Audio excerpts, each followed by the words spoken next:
Good evening, Parks and Rec Board, staff, and members of our community. Today is November 10th, and we are pleased to be here and join you all for today's Park Board meeting. Start off, let's do the Pledge of Allegiance. Please join me and give a salute to the flag. I pledge allegiance to the flag of the United States of America and to the republic for which it stands, one nation, indivisible, with liberty and justice for all. Thank you so much. And now for roll call. Ms. Santarriaga, Chair Maisha Gamino, here. Board Member Ara Masurlian, Here. Board Member Barry Gasau, Here. and absent is Board Member Ashley Ramsey and Board Member Lori Durbin. Thank you so much. And now, are there any announcements? Miss Jennifer Leave. Did I pronounce your name correctly? Your last name? Lev, Jennifer Lev. Thank you, Jennifer. Thank you. Okay, good evening, Chair Gamino and members of the board. Thank you everyone for joining us this evening. My name is Jennifer Lev. Tonight I have the pleasure of sharing the department's program announcements and updates. Please begin the slideshow. All right, so winter 2023 adult sport leagues. Sign up today for the adult sport leagues. Adult leagues include basketball, softball, and volleyball. More information on adult sport leagues can be found at burbankca.gov/adult sports. Call the sports office at 818-238-5330 for more information or sign up at burbankparks.com. The Burbank Athletic Federation Board of Directors. I think that's slide 3. There we go. Get involved in Burbank's sports community. The Burbank Athletic Federation is seeking members to join its board of directors. Interested parties can apply at burbankca.gov/sports from now until tomorrow, November 11th at 5 p.m. For questions or further inquiries, please contact the sports office at 818-238-5330. Winter 2023 Recreation Classes. The Winter 2023 Recreation Guide is now available online at burbankca.gov/parks and in print at our recreation community centers. Resident registration begins on December 6th and open registration begins on December 13th. Register for classes at burbankparks.com. All right, Winter Camps 2023 Holidays Day Camp is a 4-day camp for children in grades K through 5th. Week 1 begins on Tuesday, December 27th from 7:30 to 6 p.m. and ends on Friday, December 30th. Week 2 begins Tuesday, January 6th from 7:30 to 6 p.m. and ends on Friday, January 6th at the Cambridge Recreation Center. This camp is $155 per week for residents and $165 for non-Burbank residents. Our Winter in the Wild camp is available for children ages 4 to 5 years old. Activities include nature-themed games, crafts, and science-based activities. The camp is offered on January 3rd through January 6th from 9 a.m. to 12 p.m. at the Stowe Canyon Nature Center. Winter in the Wild camp is offered for $60 per week.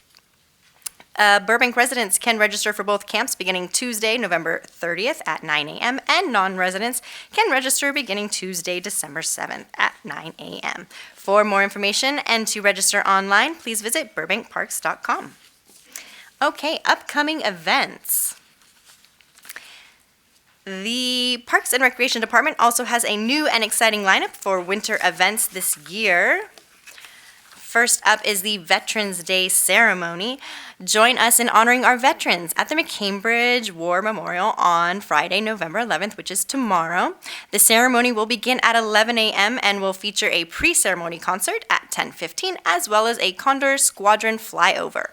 More information, contact 818-238-5378 or visit burbanksparks.gov/veterans.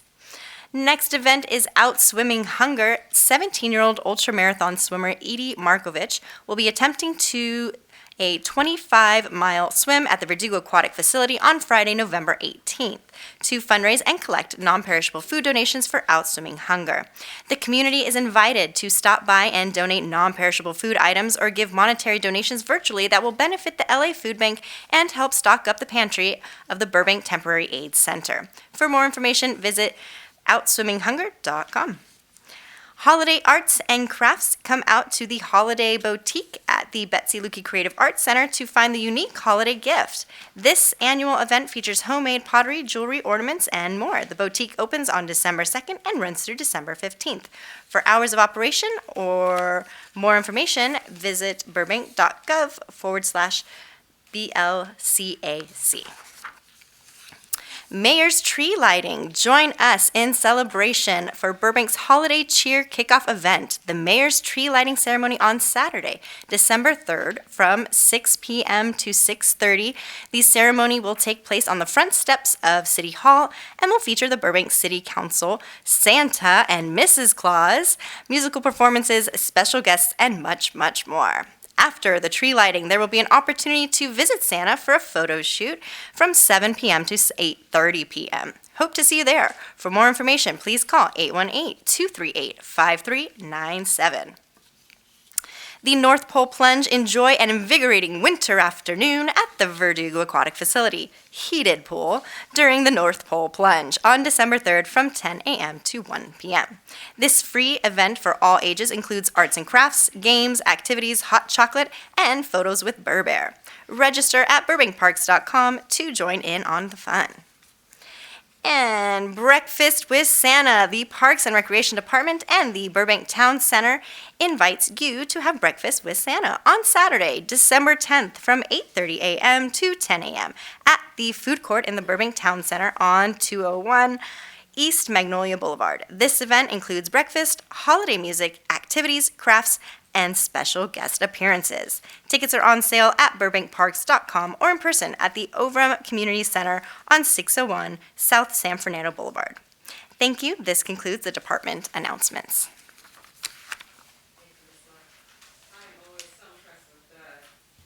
All of the activities that we have in our city for residents, and especially this time of year. So thank you for that very exciting report. And now we have a very exciting presentation. Can we have Miss Lara come up, please? Thank you. Good evening, Chair Gamino and members of the board. My name is Christina Lara, and I'm the Recreation Coordinator at the Stowe Canyon Nature Center. Thank you so much for having us here tonight to recognize and thank all of those involved for making this year's Haunted Adventure possible. The Haunted Adventure is a community event that the Parks and Recreation Department hosts at the Starlight Bowl. This event includes an elaborate 15-minute haunted maze that goes throughout the venue each year, encompassing a different theme. This year, the theme was Camp Scare, Hillside Horrors. Starlight Bowl was turned into a haunted sleepaway camp that featured an archery range, a haunted forest, sleeping quarters, and a mess hall. Quirky tour guides led visitors through a variety of gruesome scenes with plenty of scares along the way. The Haunted Adventure began in 1997, and it has continued to be a community event that is a favorite year after year. Because of the COVID-19 pandemic, this was the first time hosting the event since 2019. This year, the event brought in about 800 visitors over the course of the 3 nights. The event is led by the Stowe Canyon Nature Center team, which includes Recreation Supervisor Jenny Griffin, Senior Recreation Leader Ivo Mehmetovic, Work Trainee Chris Chan, and myself. This year, we are lucky to be given the help of additional Parks and Recreation staff from the Creative Arts Center, Cody McKenna and Lauren Griffin. It's always a great benefit when we're able to work alongside other sections in the department to put on such an amazing event.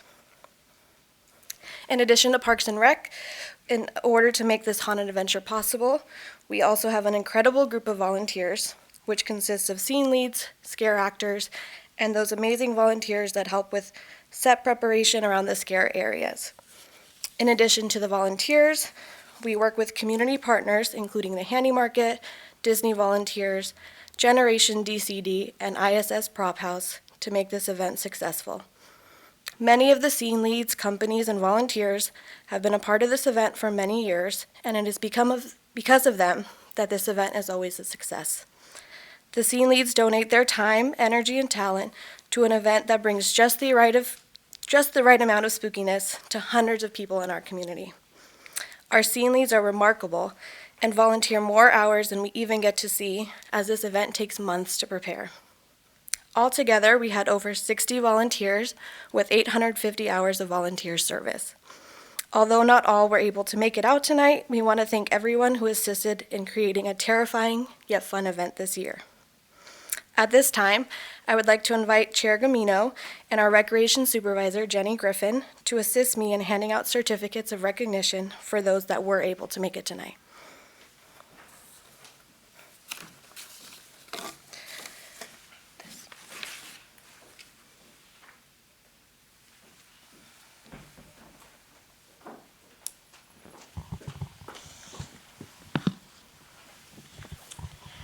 First, I would like to invite up our spectacular scene leads. First, we have Michael Allen.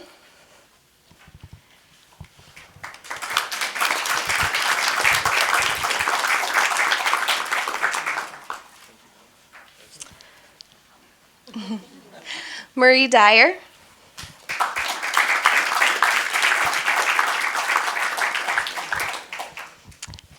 Amber Dyer.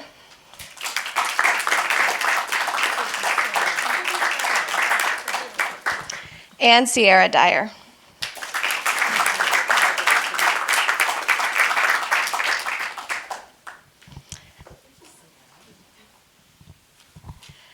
Next up are magnificent volunteers that have helped with setup, scare actors, and different event areas. First, we have Susan Anderson.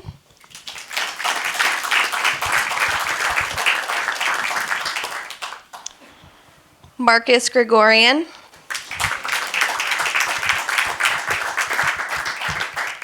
Nevin Gregorian.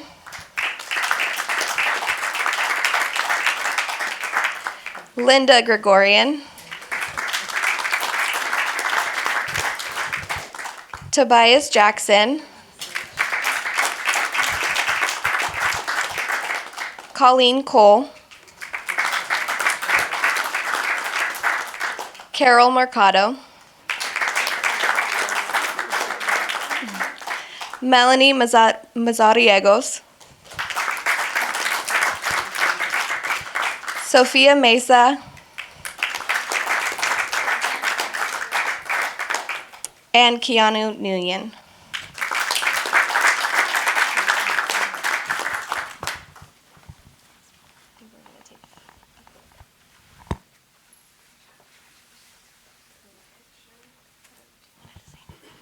No, well, just thank you so much for everything that you do to make our city such a wonderful place.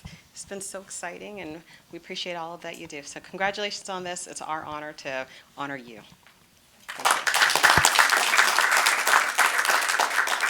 Would the board members like to join for a photo?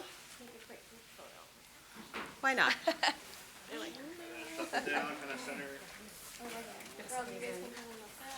you want us in 2 rows? Would you like us in 2 rows now? Would you like us in 2 rows? Like sideways? You're gonna have to squat a little bit.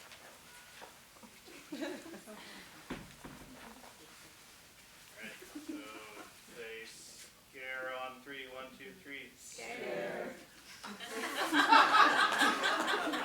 That wasn't very scary. One more time just for good luck. This time we'll say boo. 1, 2, 3, boo. All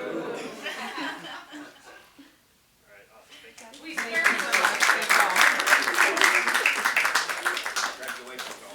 Congratulations. Thank you.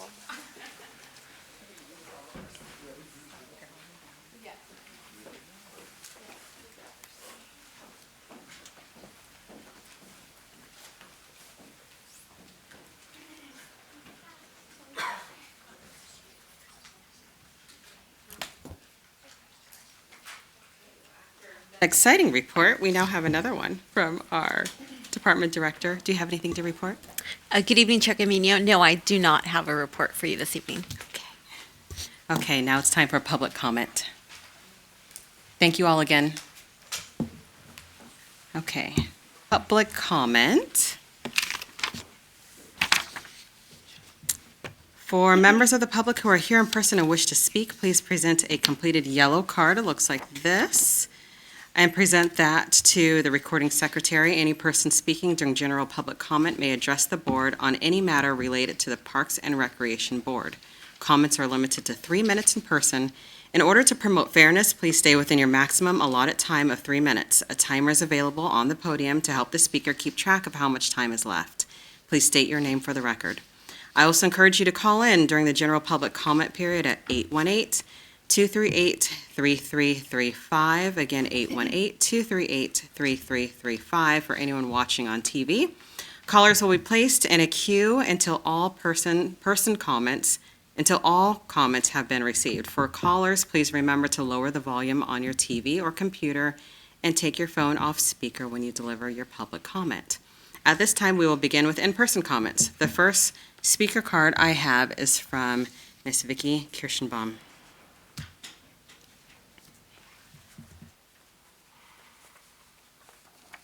Hi, thanks for this opportunity to speak.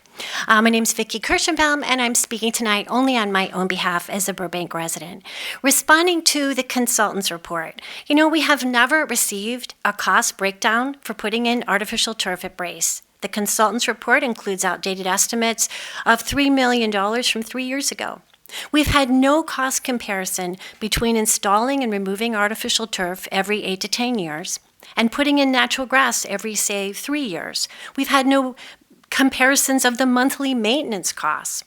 I'd also like to address some other items in the consultant's report. On page 11, it says, quote, "No water needed for general upkeep." Coconut infill needs water or will harden up. Proper maintenance requires daily or at least weekly cleaning to remove animal droppings, bodily fluids. Especially, we want to prevent players from getting MRSA, methicillin-resistant Staphylococcus aureus, a very dangerous infection.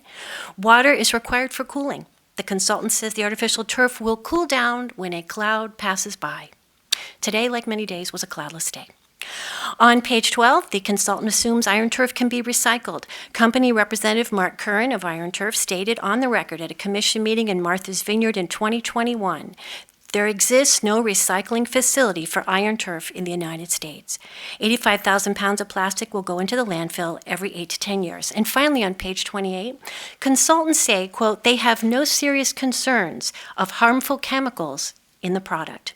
Polyethylene sheds carcinogenic chemicals and other toxins, and of course PFAS, the forever chemicals harmful to players, wildlife, and our drinking water in the reservoir under the field. The EPA is preparing to regulate PFAS, having found even minuscule amounts cause negative health impacts. And just a few days ago, on October 31st, the State of California Water Resources Control Board Division of Drinking Water issued mandatory testing of drinking water of PFAS. So we could very well end up having to rip out that expensive field. Please vote for option 3 of the original Parks Department report, renovation and exploration of strategies to maintain natural grass at Brace Canyon. Thank you. Thank you, Ms. Kirschenbaum. I'll also recognize that we received a written comment from Ms. Diane Wilkie as well.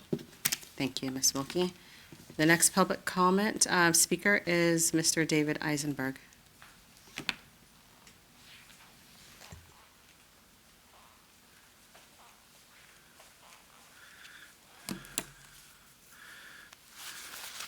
Good evening, Commissioners. My name is David Eisenberg. I'm the chair of the Sierra Club Verdugo Hills Group, and I'm speaking today about concerns for item 3.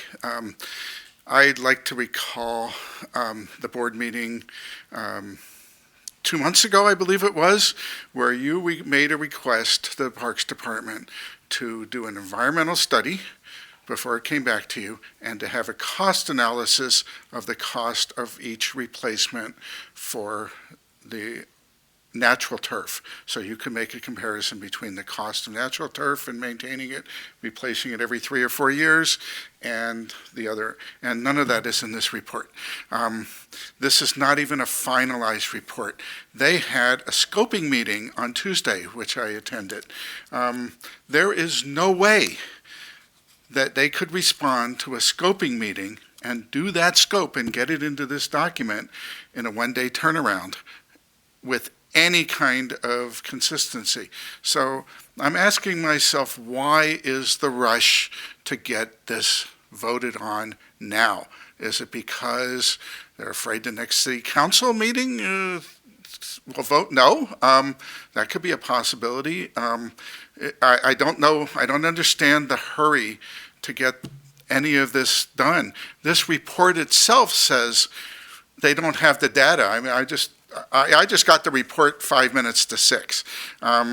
It wasn't posted till late last night after I'd already looked at the agenda documents. No time for public to make a written comment on this with any kind of depth. There's no, I've seen this company's reports, their final report. They load it with footnotes and documentation. There's none of that in here, so we can't check any of the references or any of the statements. And so I urge you not to take a vote on this topic at this time, because you just don't have the information on this. I'd also, while I'm talking about procedures, I'm talking before I can hear what the consultants say, and that is not equitable. I should not be talking at the beginning of the meeting, because if they say something that I know is untrue, there's no way I can tell you that at the end of their conversation. So I urge you, the other point is to change your rules and have the presentation first and then have the speaker. But again, the bottom line is, either vote for natural grass or vote to continue this until the report is final and you've had enough time. I read the report they did for Glendale. It took me 3 or 4 days to read it, and you need that same time. Thank you. Thank you, Mr. Eisenberg, and Ms. Kirschenbaum and Ms. Wilkie. Okay, are there any other callers? There are no callers at this time. Okay, thank you. Are there any additional written communications? No, Chair Gamino, you noted the one written communication that was received. Okay, thank you so much. Park Board, are there any comments? Yes. I was going to say thank you for your comments. I am listening. I'm taking all of this into account. So thank you for sharing your concerns.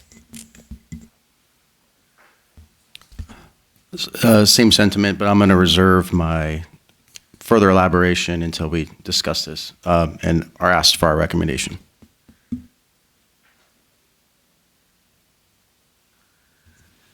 Okay, that ends public comment period and the responses from Park Board. Okay, so now there's Park Board comments, including liaison assignments. Are there any other notices or comments from the board? Yes, Ms. Ramsey, yes.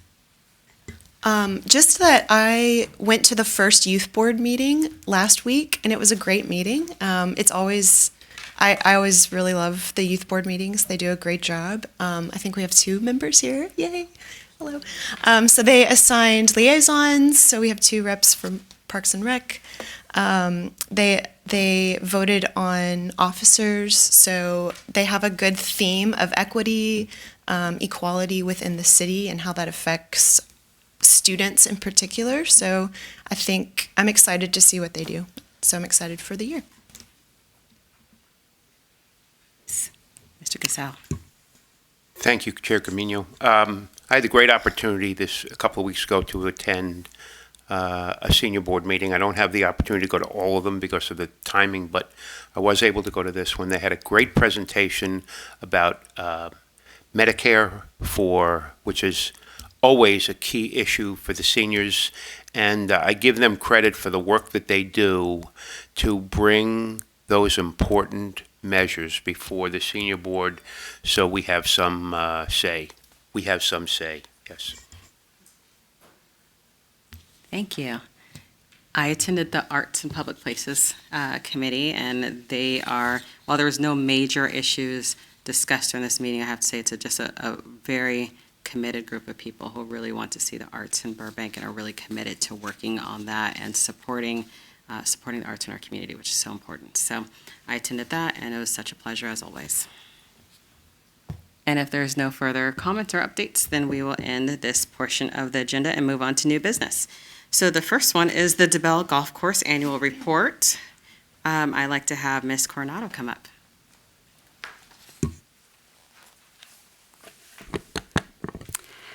Good evening, Board Chair Member Gamino and members of the Board. My name is Grace Coronado, Administrative Officer for the Parks and Recreation Department. If we can thank you. Tonight, along with Jesse Sanford, General Manager of the DeBell Golf Course, we will be presenting the DeBell Golf Course Annual Report for fiscal year 2021-2022. We are pleased to share that for another year, DeBell Golf Course had a very successful year. On December 12, 2018, Touchstone Golf LLC entered into an agreement with the city to manage the golf course operations. As outlined in the agreement, the first fiscal year, Touchstone was eligible to receive a 15% incentive should the net operating income exceed $300,000. It is with great pleasure to share that DeBell did indeed perform with a year-end net operating income of $1,231,817, exceeding the $300,000 threshold. Therefore, they did receive their 15% incentive pay for the year. Tonight's presentation will focus on golf operations, rounds of play, driving range, golf instruction and maintenance, capital improvement projects, marketing, food and beverage operations, private events and tournaments, and conclude with revenue highlights.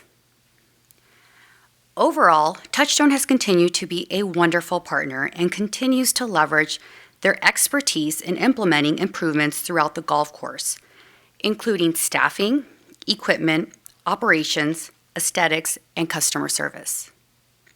Most notably, the city continues to receive positive feedback regarding the aesthetics and maintenance of the golf course, among other areas such as the recently renovated driving range and wonderful restaurant event space.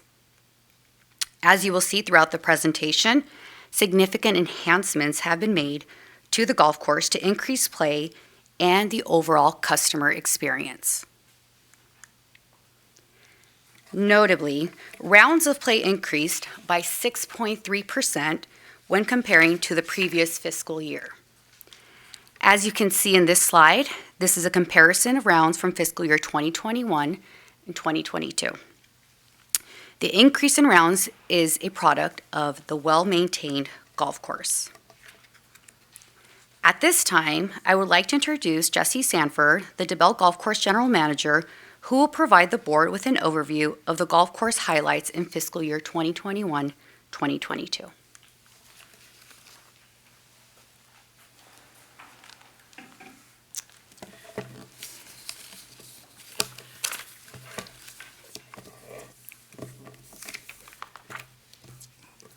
Good evening, Chair Gamino and members of the board.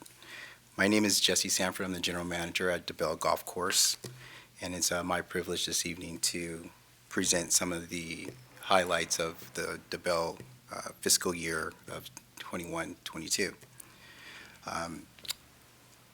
As it relates to golf course maintenance, our big project of the year was our irrigation project, which entailed uprooting a nearly 70-year-old irrigation system that had been in place for 6 or 7 decades and had run its course, and a new irrigation system was needed to provide the desired golf course conditions. This project started in earnest in March of this year and predominantly finished in August of this year. There's some punch list items that have to be finished, but it has been virtually completed with the exception of a couple, like I said, punch list items. But this irrigation system provides DeBell is much needed turf coverage throughout the 10 holes that that received the irrigation update. Hopefully in the future we're going to do the front side of the golf course. But this system is technologically advanced compared to what we have previously. As you can imagine, with an old, outdated system, it would take serious repairs over the years, especially over probably the last 10 years, just regular repairs where there will be an issue on one hole, fix that, the next hole, a week later pops up, and on and on and on. With this new system, we're hoping to not have to endure that. The new system will allow us to strategically target areas of distress. For example, as we all know, we just experienced extreme heat during the course of August 22 and the first 2 weeks of September of this year, where the DeBell Golf Course experienced temperatures exceeding 110 degrees on some days. As a result of this new irrigation system, the course held up extremely well in comparison to other golf courses in the area. And many of our guests made that point that it was the best kept golf course in the local area. And not only that, just the atmosphere that DeBell presents. It was, we have a lively atmosphere there. We always have events going on. So it was refreshing to hear those comments from our guest that the irrigation system was paying off. Sorry, I'm stumbling here a little bit, but the main point of the irrigation system was to update it. So the system allows my superintendent, Oscar Sanchez, who coincidentally was our superintendent of the year for Touchstone Golf. He received that honor back in April of this year. With our new irrigation system, this allows him to be even more impactful to the golf course, he and his team. If there's areas of distress, we can now specifically target that area. In the past, we would have to turn on an entire line of irrigation that would use excess water that we didn't need to use because we didn't necessarily need all those 9 or 10 sprinkler heads to come on at once. Now we can pinpoint precise sprinkler heads. If we need 1 sprinkler head, we can activate 1 sprinkler head. We need 5, we can activate 5. So with this new system, it gives us an advantage over our competitors, and it's a key component. Irrigation is the lifeline of the golf course, of any golf course for that matter. If you don't have those kind of great conditions, then you won't see the continued growth. As we just saw here, we still, even with COVID kind of waning, we're still growing rounds. A second project that we embarked on was the driving range. The driving range, if any of you have been to DeBell Golf Course, you would have seen a severe slope from the north to the south. That slope was mostly eliminated. It was regraded to a point where it was less of a slope. What this helped with was not having the debris flow that we would have had, especially with this last rainstorm we just had. I think Burbank had 1.3 inches of rain in a single day. If we would have had that in the past with the grade that it was previously on the driving range, we would have had severe debris flow onto the driving range. With the driving range project, it prevented that. We had no debris flow onto the driving range this year at all, so it didn't impact business where we'd have to close down to clear the driving range for business. That project not only regraded it, but we redirected water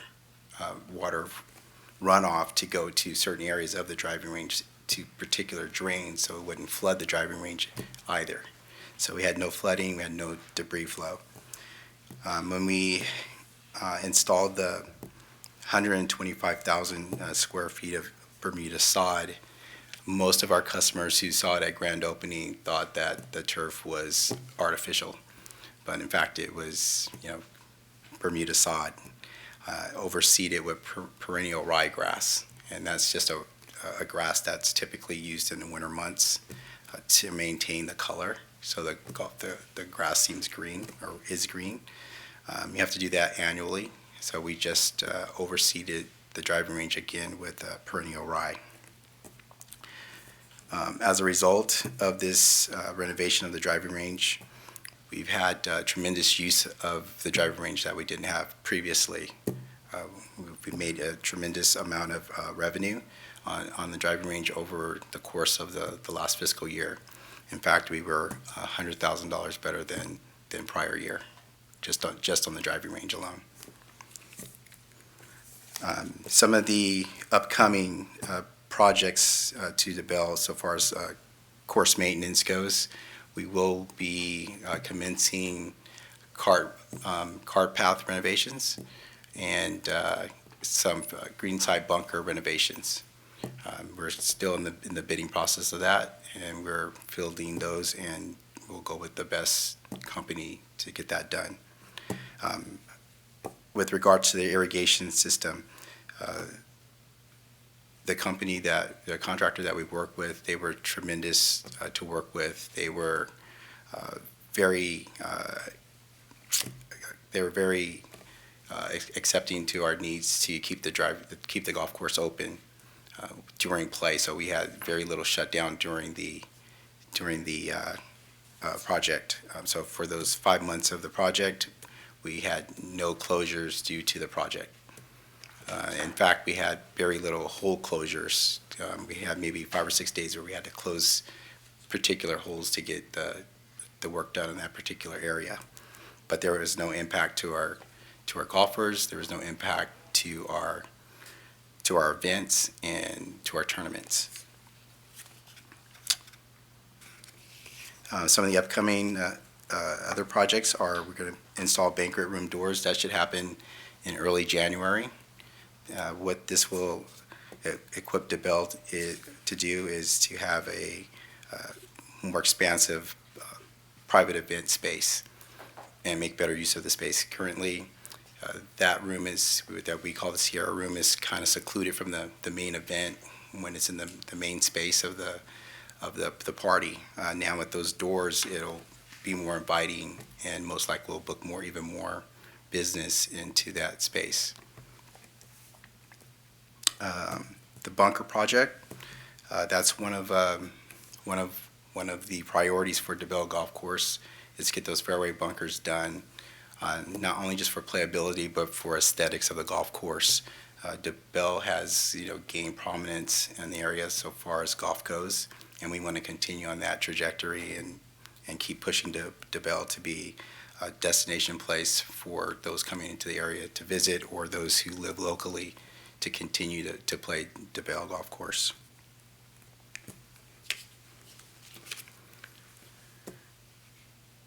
Our marketing and promotions. We have a multi-tiered strategy when it comes to our marketing. We use social media, Instagram and Facebook, so you can find us at DeBell Golf on Instagram and DeBell Golf Events on Instagram as well as our Facebook page. We have other partners third-party partners that we work with, like Golf Now, who we're readily available on that website. And what that website does is help golfers find rounds at DeBell Golf Course.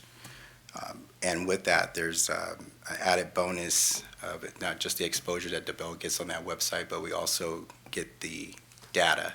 So we get to collect contact information from there, which we use in our email marketing. So in the last couple of years, I believe that email database has grown from 26,000 or so that we had before to over 50,000 subscribers on our DeBell email marketing system. And we use that religiously. Our sales director, Meredith Anderson, who coincidentally was salesperson of the year before, she just got honored with it this year because of COVID. It was held back, the announcement, until this year. But so we have the superintendent of the year, and we also have the salesperson of the year. Meredith does an amazing job of using our marketing tools to reach out. If you guys haven't been on our website, I suggest you go check out our website and see all the things that are happening. We have our calendar of events there, but we use that to reach out to our 50,000 subscribers twice a week, at least twice a week, and sometimes more. But it just depends on what's happening at the golf course. But we'll use that database to reach out to our subscribers. Overall, Touchstone uses a primary focus is customer engagement. With that, we have some of our strategies in-house with Touchstone Golf that we use. These strategies include some like guided ventures with customer engagement, such as we'll have like a monthly contest within Touchstone Golf to see who can like generate the most reviews and those types of things. This is extremely important component, so I want to underscore the importance of this customer engagement, especially as COVID kind of declines. The customer engagement component is essential because as we reinvest in DeBell with these projects, and that we market DeBell based on our conditions and our effectiveness on executing events, it's exceedingly important that we continually engage with customers to keep them coming to DeBell and reaching new members as well.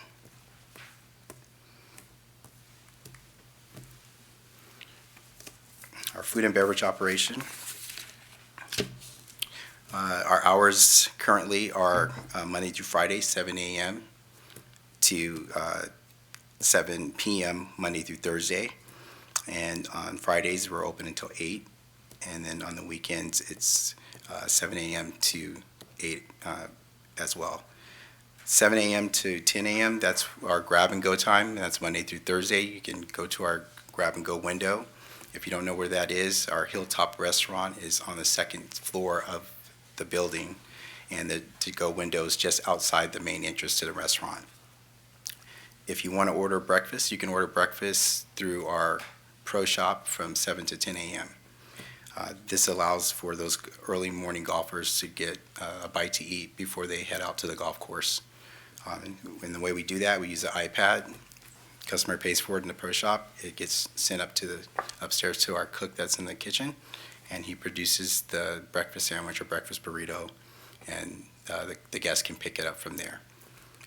We do have some plans in place on a trial basis to extend some of our dine-in breakfast options. So we're going to put that on a pilot program here in the next couple of weeks and see how that goes, and we'll survey some of our guests to see what their interest is in having breakfast in the early morning hours before we typically open at 10 a.m. But if you haven't eaten at the restaurant, I suggest that you try it. Everybody that's watching at home and everyone that's here in the chamber, the food is exceedingly good. I've eaten at many restaurants before from golf courses, and by far, DeBell has the best food I've ever had at a golf course. And our clients all agree. Our parties, our events, the food is exceptional. Our chef, Abel Limas, and our food and beverage director, Ashley Walton, do a great job collaborating on our menu and always making changes and adjustments to it based on what's selling, what's not selling. And so there's always a couple items that we change here and there, or we'll introduce specials, weekly specials. And this time of the year, we have kind of our soup of the day that kind of happens now this time of the year for the next couple of months, based on the nice cool weather we have in the early mornings and in the evenings. The Hilltop restaurant's also equipped with a full bar. Most golf courses don't have that. They don't have a full bar like we do at DeBell. So that's another one of the advantages we have. DeBell Hilltop Restaurant and Food and Beverage overall exceeded revenue by $565,000 in the last fiscal year.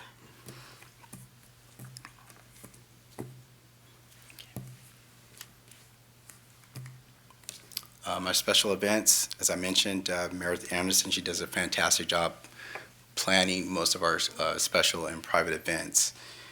In fact, we have the Thanksgiving Shotgun that we have annually. So if you're looking to play on Thanksgiving morning, there's still some space available. So sign up now because we already had 80 players already sign up for this, and we're still 2 weeks out. If anyone wants to sign up soon. We also have Christmas our Breakfast with Santa. That's coming up in December. We have that every year. Last year, we had it, you can see in the photo there. It's a great time. It's geared, for younger children and their families to come out, and it's one of the outreaches we have with the community. We just finished, like I said, Boo at DeBell. That was another success. We had that last year. Easter brunch. We had Easter brunch this year. It's sold out. Mother's Day sold out 2 seatings. So we had over 200 people at DeBell for Mother's Day brunch. So it's pretty remarkable that our food and beverage team is able to execute those events. Golf tournaments.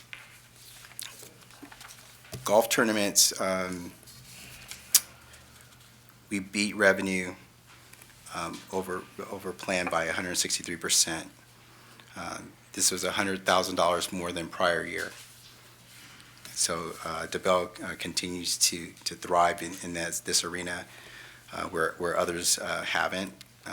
Meredith does a great job with our tournaments. We've hosted St. Francis and Burbank Police, and we continue to do that. I think they've both already signed for next year as well.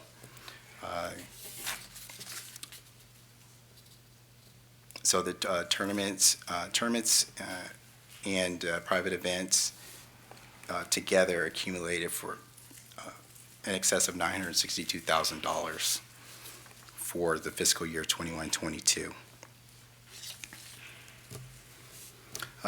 This is the Touchstone Golf Foundation. It is our charitable organization within Touchstone. We raise money for various charities, including Make-A-Wish, which we donated in the last year over $5,000 to. And we're broadening our horizons where we're bringing in other charities on board, charities such as Jordan and Kyra that benefits pediatric cancer research. And all this is made possible by some of those people you see in the picture there. These are ambassadors. They're out there week in and week out at a program that we call Hit the Green, where they're their frontline ambassadors for fundraising. What these guys do, they sit on one of our holes. We have a circle on the hole. If a customer wants to donate, they can donate a certain amount of money. If they hit the circle, then they can get a prize. If not, they're just donating to the cause. Sometimes people just donate. For Jordan and Kyra, a lot of people just donate in our pro shop. I'll be on another report, but we were able to generate $2,500 in about a 5-week span just for pediatric cancer. And next one.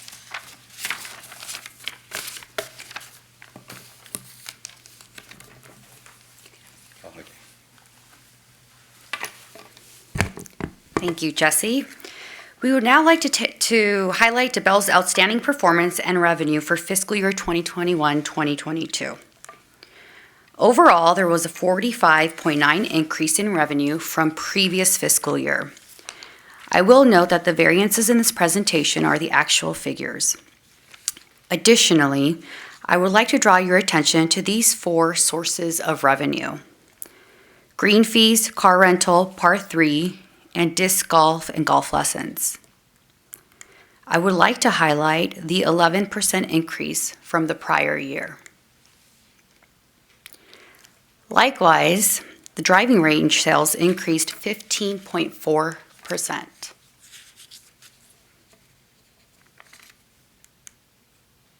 Have to add a little animation. We anticipate that this trend will continue to produce similar results as Touchstone continues to be as golf continues to be a growing sport, along with continued facility improvements and program enhancements at DeBell. This will lead to attracting more guests to our desirable golf course and restaurant. This concludes our report. As mentioned, Touchstone continues to be a great partner to the city. This year, DeBell continued to provide quality programming and dining experiences while meeting or exceeding projected performance measurements. We're happy to answer any questions the board may have at this time. And my information and Jesse's information is also on the PowerPoint and available for the public should you have any questions after the meeting as well. Thank you, Ms. Coronado and Mr. Sanford. Are there any comments from the board members? Okay, thank you so much for your report.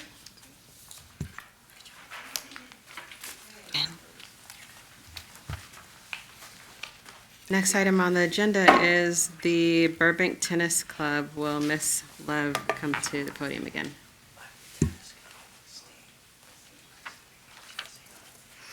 Hello, and thank you, Chair Camino and members of the board. It is my pleasure tonight to present the annual Burbank Tennis Center report to you tonight. As you may or may not be aware, Mr. Steve Starleaf has been in operation of the Burbank Tennis Center since its inauguration in 1997. It is also my pleasure to have worked with Steve and his staff for the past year and a half. We are currently in the third year of a 5-year agreement, which outlines the first term with the option of 2 additional 5-year terms, rounding out to a 20-year contractual agreement. I am pleased to announce that the Tennis Center weathered the challenges posed by COVID-19's shutdowns and county restrictions that followed shortly after. They not only regrouped and met many of their outlined goals within the agreement, but also brought in record-breaking revenue numbers. As we head into the next 2 years of this agreement, staff again sit down and revisit the goals outlined with Mr. Starleaf to map out how we continue to offer these great services, a gorgeous facility, and ongoing improvements. Before I hand the mic over to Mr. Starleaf, I want to share with you some of the amazing accomplishments that they have achieved, and I am pleased to report that Mr. Starleaf is in full compliance with the terms of his agreement. These goals that were met and have been accomplished are in consideration with the food concessions, lessons, clinics, tournaments, youth and adult lessons, merchandise for sales, and events. In addition, during this past evaluation period, a new and emerging sport of pickleball is now being offered at the Tennis Center on Court 5, including offering group and individual lessons, as well as equipment for sale in the shop. The terms of payment and fees outlined in the contract includes a quarterly rent payment and 10% gross receipts, whichever is greater, plus the addition of capital improvement fees. This past year, the Burbank Tennis Center has brought in just over $15,000 in excess of their rent payments, record-breaking revenue numbers. Also included in the agreement are biannual inspections. These inspections are done by staff and with Mr. Starleaf. During this walkthrough, a punch list is often created. This past year was created with addressing tree trimmings, minor repairs, and various elements to enhance the tennis center. If you haven't been recently, we do invite you to come down to the Tennis Center and enjoy some of the enhancements that have taken place. I don't want to steal Mr. Starleaf's thunder, so at this time, I'll go ahead and invite Mr. Starleaf to come share some of the highlights and accomplishments they have achieved this past year. In addition, I'd like to take this time just to recognize his amazing office staff that he has, including Mina Villagong and Mr. Mike Bennett, who are not here today.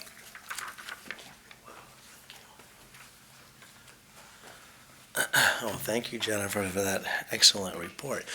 Madam Chair, members of the board, good to see you, members of staff and those watching at home. It's a pleasure to be here again. Nice to meet in person and some new faces that I see, so that's fantastic. I think we have a presentation. We can go ahead and start.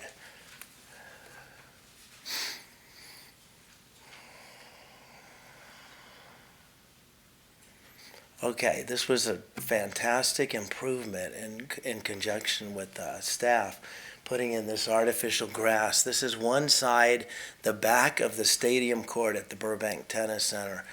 This has worked out fantastic for us because this is a place where the kids can really work out. And before this was a dirt area that was really uneven, the landscaping and the sprinklers shot out. We couldn't really use this area. So as I said, in conjunction with the staff, we went out and put in artificial grass, hope to do the back end of the other side of the stadium sometime next year. But people are really excited about that. You can see how nice and clean it looks. It was very uneven. That company that did that is called Grass Guru. They cut the sprinklers so we save the water. Then they put in a weed barrier and then another barrier, and it all drains down, and it's just really nice, worked out great. It's got a 15-year guarantee. Okay, next slide. There we go. These are the clay courts. For those of you who don't know, the Burbank Tennis Center has 12 tennis courts, one show court, and then 9 other cement hard courts, and then 2 soft or clay courts. And this was the this is a picture of the clay court 1, and this is one of our goals, was to recondition this. So we had a company come out, again in conjunction with the staff, and they leveled this and they irrigated it and pulled up all the lines. Those are taped lines, and they pulled up all the lines and did a great job of leveling that. And then this is the first time that I've ever had, I went out and bought a tractor myself after seeing what they did, and then you pull a scarifier behind the tractor. And if any of you want to come out, we're going to be doing that on Monday and see the process of keeping the court level and scarified, and it drains really well after this rain. If you don't do that, you get puddles. And we also put up new windscreens on all the courts. Those are in the back there. There you go. So throughout the facility, the clay courts and the other courts have new windscreens as well.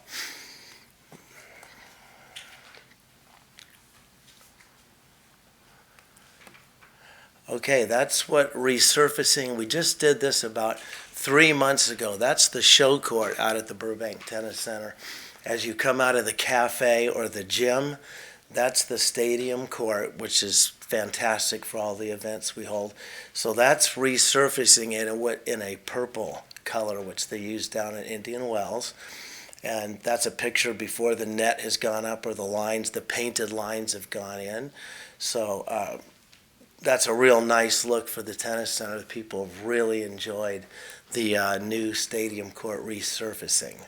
That takes about 2 days, by the way, to resurface that court. Next slide. This is a new software program. One of our goals about 5 years ago, and boy, it was great that we had this and we accelerated it, was to have a software system where people could book a court. We used to be paper and pen maybe 5 years ago. Now you can book a court on your phone, you can pay by your credit card, you can see everybody else who's playing. It's all transparent. Everybody has a shot at the tennis courts because we are very, very busy. From 4 to 10, we're open till 10 each night. Until 4 to 10, pretty much it's full at that time. We have instructors, members, walk-in play. You can just play once a year if you like. You can book a court 8 days in advance if you're a member. And as I said, we have tennis pros out there. We have all kinds of classes. There's a thing called live ball where you can just drop in and have a lot of fun. There's a cardio tennis if you just want to get a lot of exercise. But the software system has just been a lifesaver, especially when COVID hit. People did not want to come inside, and they could just walk right to their tennis court. Hey, you're on court 8. They didn't have to come in and see anybody, so it was worked out great that we have the software system, and that way the account, all the revenue and all that, really quick to pull up. Okay, next slide. This is the Jensen Smith Tennis Academy. We do a lot of special populations out at the tennis center. This is one of the groups that we do in June, the 3rd week of June every year. It'd be great to invite you. I was remiss last year. Diego was pointing out that I needed a little better job on publicizing these events, because this had over 100 Down syndrome kids, mostly Southern California, but the top picture in the left, that fellow in the yellow, he started that with 2 professional tennis players about 20 years ago. His son plays in it every year, and you can see in the bottom right, the mayor comes out usually. So that's why it's called the Jensen Smith, and we donate the courts. So they take from about 9 to 3 all of the tennis center in the 3rd week of June. And like most nonprofits, you know, they're operating with a lot of contributions. So It's none of these things that we do are a moneymaker. And I'd like to stay on this slide for a second. We do the Acing Autism. Every Saturday, we donate the stadium court, and they love being out there, and the families, if you want to come out. Again, that's at no charge to the group. They were at UCLA for years, but UCLA court started charging them $15 an hour, so they asked me if they could come here, and it's been fantastic. So if any of you know of anybody, Acing Autism, Saturday mornings, 9 o'clock, it's a fantastic, professionally run program. Those are not, like that gal down there in the bottom left picture, that is their group, and they come in and they have special rackets, special equipment, super patient and really nice. So it's a great program. We also have the Tri-Valley Special Olympics every October, and that runs also for a weekend to 3 days. Again, no charge to that group. And then our other group that we have is right across the street is the, do you know the new name? It was called BCR. BCR right across the street, Burbank Center for the Retarded. We give them courts. So they come every week because they just have to cross the street on Amherst. Yeah, I think they did change that name finally. So we give those courts away at no charge because it's great to see them, and they're very excited. The history is that is many years ago we had a number of men's and a couple women's professional tennis tournaments, and they're very difficult to deal with. And in the middle of that, I would always have these guys come out, and they just had a fantastic time. So we just moved to the special populations, and they just have so much fun out there. And we're going to get to another slide here, I'll tell you that. Okay, pickleball. I think Ms. Lev mentioned pickleball. As you all know, you can't go very far with hearing about pickleball without hearing about pickleball. We have a pro out there. He's in that bottom left picture, Roland. He's a great guy. He teaches pickleball about 30 hours a week on court 5. And if you notice that picture in the top left, again, in conjunction with staff, Diego and Jennifer have been great. We made that court a multi-court use facility. You may have noticed some of the headlines, the arguing between tennis players and pickleball all over the country. The pickleball players want the tennis courts, and you can fit 4 pickleball courts on one tennis court, and so forth. But the great thing about this is it's at the tennis center, you don't deal with the sound. In the neighborhoods around the country, they're having problems with it's a wiffle ball and it's hollow. So when the wood paddle hits it, it's kind of annoying. So the tennis center's in such a great place, commercial recreation zone. So we share the tennis court with the pickleball players. Now that's actually growing. We have classes, just like we do all over the city, with the tennis classes. That's how I started years ago in the group lessons at Brace Park and at McCambridge Park. So now we're growing pickleball at the tennis center. You can sign up through the Park and Rec guide. You get like 6 hours of lessons, $140 or something. I think there's 6 people in a class. Very popular, and of course it's growing. So now at night, court 5 is taken by pickleball players. So we're all getting along great out there. Okay, next slide. So we have after school, if you can ever come by, at 4 to 7 there's 2 junior tennis programs out there. This was the summer tennis camp. Real popular. We're very busy. A lot of kids. Sadly, in a way, the pandemic drove a lot of people outside to golf and to tennis. And we've managed to retain most of those folks nationwide. Tennis is up about 33%. And our staff here know that because now we're back to when I was a kid. There's arguments at the public parks up at Brace and Verdugo and Olive and Mountain View. And there's illegal tennis pros out there. So in a way, it's a good thing, but we want to keep a balance. So everybody, we teach some lessons at those facilities. I said that's how I started. And this is the after school. These programs are at the Burbank Tennis Center, and they're every day, 4 to 7 after school. love for everybody to come out. That'd be fantastic. Okay, next slide. This is the other junior development program. As you can see, just for you to draw your attention, we actually access Burbank High School after school through the joint use agreement, which works out great. The tennis team is off at about 4 o'clock, and we use 3 of the 6 courts at Burbank High for a couple hours after school, and most of it's at the tennis center. But you can see Saturdays for an hour we're at Burbank High School, which is nice, and that way we can kind of work together to keep the nets and the surfacing and the courts and the maintenance is really important. So people like a nice clean court. We actually wash the courts at Burbank High every 6 weeks. Next slide. As I mentioned, we have all kinds of clinics out there, things you can just drop in. You don't have to be a member. We're very welcoming. We have, as I mentioned, the live ball, which means you just show up and you play doubles. There's cardio tennis. If you want a lot of action, not a lot of instruction, this instructor's going to run you around. So we're very busy. We have all kinds of events. There's one of the biggest things is the USTA Ladies Tennis League. So we have about 8 leagues playing out of the Burbank Tennis Center, and each team has about 10, 12 ladies on it. And I would be remiss if I didn't mention all of our special population events would never be possible without the McCambridge Park Ladies Tennis Club.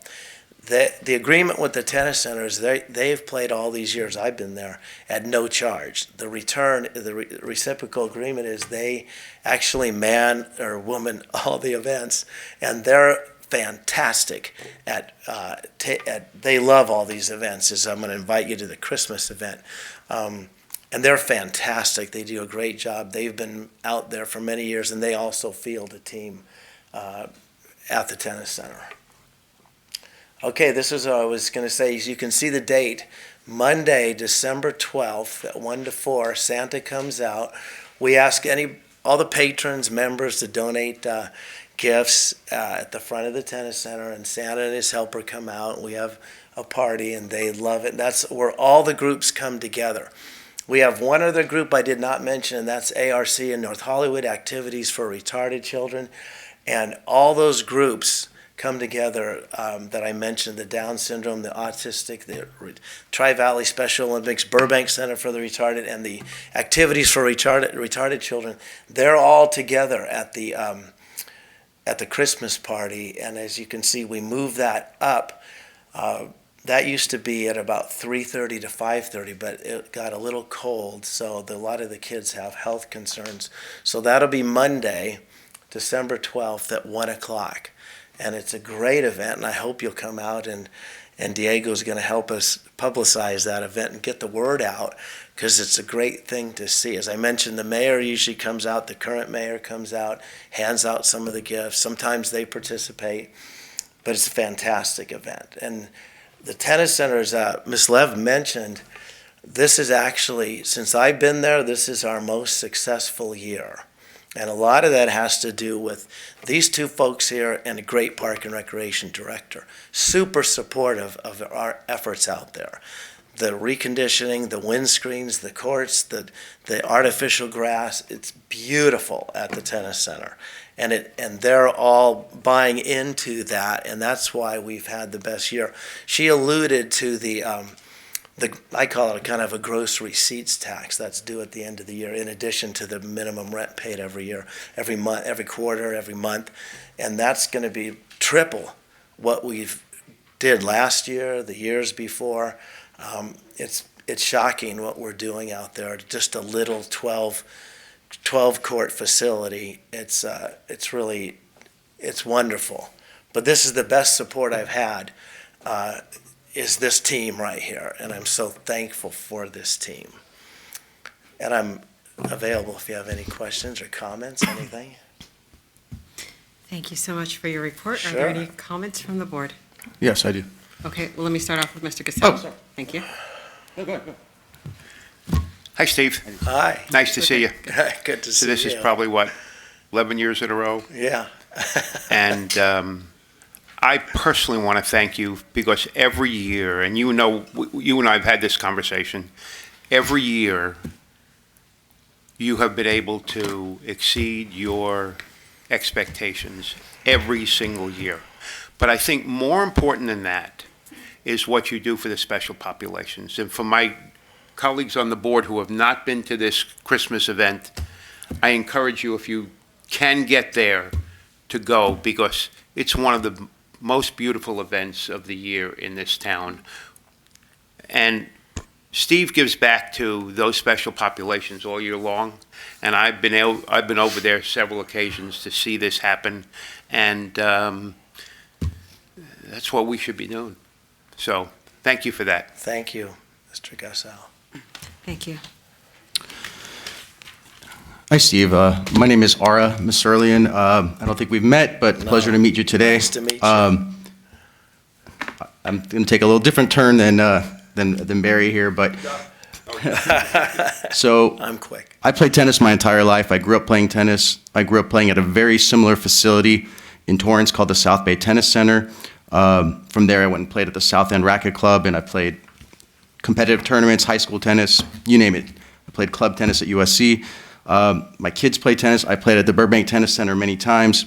The point that I'm getting at is I'm a big, avid tennis player, but 4 years ago, I transitioned to pickleball, and now I'm an extremely avid and competitive pickleball player and love what pickleball has become. And this is a topic I'm going to bring up later when we have future agenda items, but I did want to bring up the reason I'm talking about this since you're here, that's timely, is, for example, the South Bay Tennis Center, they transitioned almost all their courts into permanent pickleball lines and now have seen double the amount of people. They've hosted tournaments there. So I know Roland personally. I used to play pickleball with him, so I know you guys have that one permanent line there, but it's not necessarily open for the pickleball community to come out and play open play, group play, whenever they want. It's a lot more for the lessons. So it's not necessarily made to, it's not easy for me to just show up, reserve it, and go play there. So my question is knowing the exponential growth of the sport and how much, we have crowds at Maxim Park queuing to play all the time, is there any desire or interest or appetite on your end? A facility like Burbank Tennis Center, I feel like, has a lot of potential to have additional pickleball lines and have the ability to have group play at nights, possibly even transition one court into 4 permanent courts. And I can assure you that you're going to have large crowds there. The cafe is going to be packed at night. So I just want to find out from you, what are your thoughts on pickleball, and just how do you envision the Burbank Tennis Center adopting pickleball a little bit more than what it currently is right now? Well, good question, good comment, and I'm open. It's an ever-changing landscape, and things have changed. Pickleball is popular. This was kind of I was a little resistant at first. Diego convinced me that we needed to try this, and we did. And then we put in the lines. We redid the tennis court and put in those other lines. There is one other court that's open for open play across. I'm sure you've seen across from Roland, and we intend to have national tournaments. We're trying to do one of those big national tournaments in December. So I guess the answer is it's kind of a prototype. We're seeing, that mix of tennis, pickleball. We're out there at night now. As I said, we have classes at night. You mentioned those are mostly for teaching. But as the demand changes, the mix is going to have to change too. So I'm open to doing that. Now, we also, through the tennis center, we also teach a little bit at Olive as well. And Olive, through the staff, that got done too. So those are multi-court facilities as well. So there's those facilities. Of course, when you mentioned Maxim, I've watched there too. I've gone down to Maxim and watched. So you got a lot of people coming in from outside of Burbank. So that's just something to think about. At the tennis center, we have to charge. So that other pickleball court is $10 an hour. So if you and I are going to play for an hour, that's each of us $5. So that is a little bit of a difference where you can go to Olive and play for free, and you can play for free at Maxim. So you got to, it's pickleball's where tennis was many, many years ago when I was a kid. I used to have to fight to get on at Brace and, that kind of thing. So I'm open to it. We just have to see. This was our first step. As I said, I was a little resistant to it, but it's gone very well. Roland's a smash hit. Everybody likes him. And as I said, Diego was able to convince me to do that, and we're busy now. So much so that this last session in the Park and Rec guide, we now have nighttime lessons that we never had before. So it's growing on its own. It's just, you got to have the correct mix. That marriage between pickleball and tennis. Even our tennis players don't like to play on court 4 because of it's a different sound, not used to. You see it, I'm sure, nationwide, the problem. So I want to keep it, where we're having a nice marriage there between pickleball and tennis. So we have a lot of tennis. The tennis is very busy. As I said, tennis is up 33%. Go to Brace, Verdugo, Mountain View. And I'm always hammering Diego about illegal tennis pros up there making $75 an hour without any CPR, without the insurance, without the fingerprinting, without the badge, without the training. They're busy, so they're picking up on the tennis crowd too. So I'm open to doing it, though. I want to be able to change and roll with pickleball if it's going to be that way, that popular. Absolutely. I'm sorry, Mr. Merzalian, if I could just add a couple of comments here. Number one, I want to thank Mr. Starleaf for being very proactive in these conversations. I think the approach that we have taken has been a thoughtful one. When you introduce a new program, you want to make sure that it's sustainable, that it's not encroaching on an existing program with the impacts. And part of what we've done is really engage the community and ensured that the level of engagement as we transition from tennis to pickleball in certain courts, that we do reach out to the community and get that quality input. So I want to thank Mr. Starleaf for being open. We're going to continue to be thoughtful as we move in this direction, and we're going to continue having that quality engagement. I would just add one other thing, that the multi-court thing creates a little confusion with the lines for the tennis players, of course. You got lines crossing the court now, and you got yellow lines and so forth, but they're getting used to it. Tennis players are playing on court 5 when it's not being used. So that's what I wanted to see, to pick up on what Diego mentioned, is can we all just get along?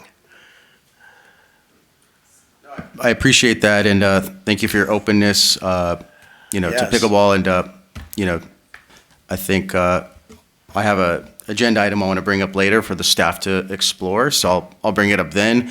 But as I mentioned, I think obviously I love tennis. I love seeing the sport continue to be what it is and grow, and but I also know how much potential pickleball currently is and has, and even more so, I think the Burbank Tennis Center has a lot of possibilities to really host some great things with pickleball, and really be a great resource for the community there as well. So I have many ideas of how we can do that together. So anytime, I'm happy to come and sit down in your office and have a coffee and discuss it. But just wanted to say thank you for everything that you've done for the community. Obviously, you've performed exceedingly well with everything you've done for the tennis center, and look forward to chatting with you more.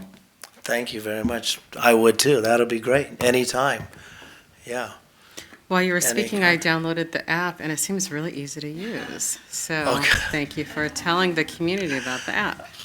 Oh, ball button. Yeah, I ball didn't button. mention Yeah, ball button. you talked about the app, so I was curious in seeing how it worked, and it was very simple thank for you. people to make reservations. So I like seeing that. Now they can kind of just go to their court once that transaction's done. You just head off to your court. Yeah, that that's great. eliminates walking in, what court, and all that. Thank you. Perfect. Well, thank you so much.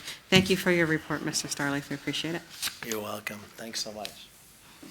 Okay, we will file that report for Burbank Tennis Center, and the next item on the agenda is Bryce Canyon Park. Can we please have Mr. Ceballos open this up for us?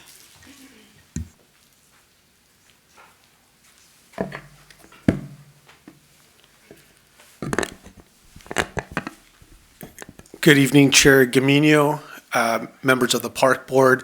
My name is Diego Ceballos, Deputy Director of Parks, Recreation, and Community Services.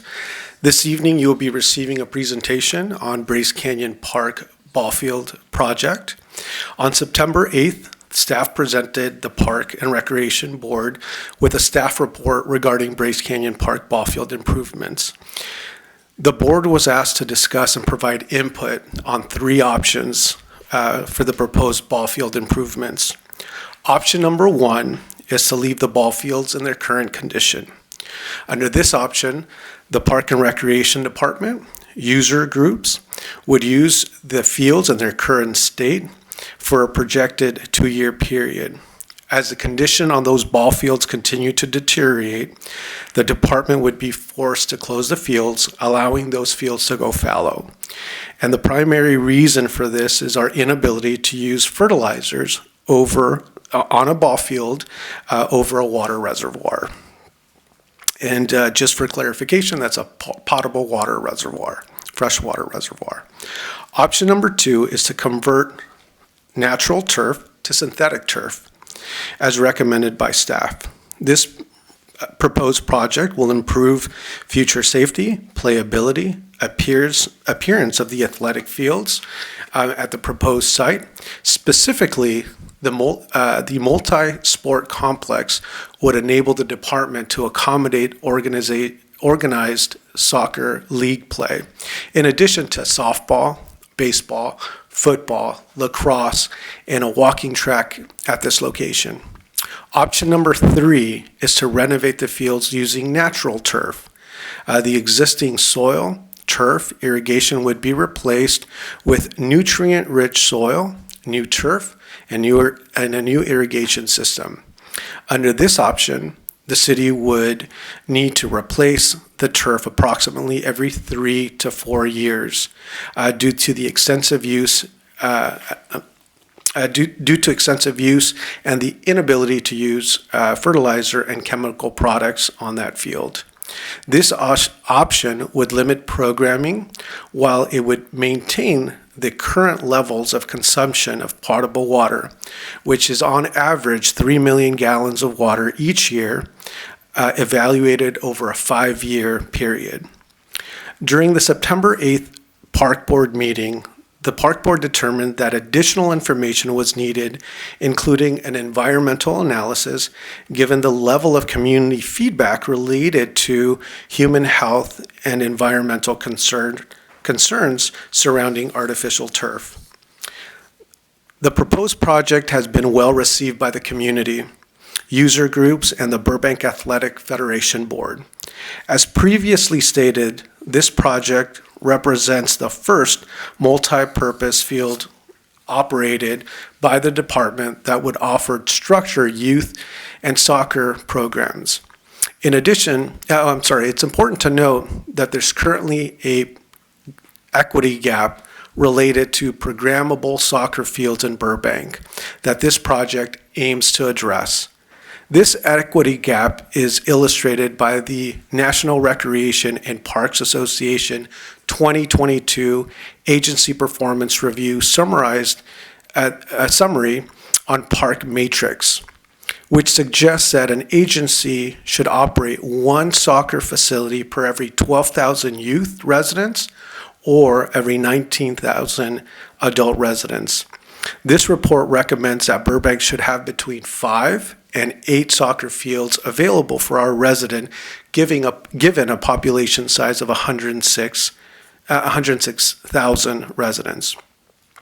While there's significant support for this project, there's opposition for the use of synthetic turf.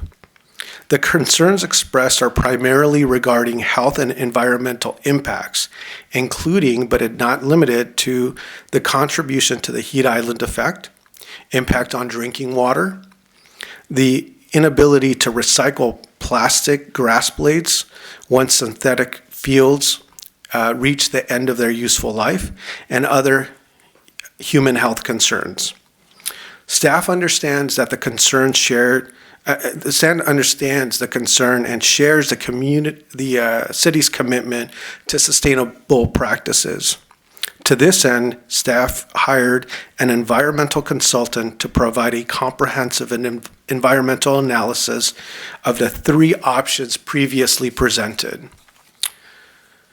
To further provide quantitative and qualitative analysis for the board to evaluate, department staff retained the services of Citadel EHS to conduct a life cycle assessment and a triple bottom line analysis on synthetic turfs and the use of natural turf options. This independent third-party report will help inform decisions related to the best viable multi-sport surface options for Bryce Canyon Park ball fields. This evening, Ravi Bajaj, principal at Citadel EHS, will provide a framework and a preliminary summary of the life cycle assessment, and triple bottom line analysis. After his presentation, we'll be happy to answer any questions the board may have. Robbie.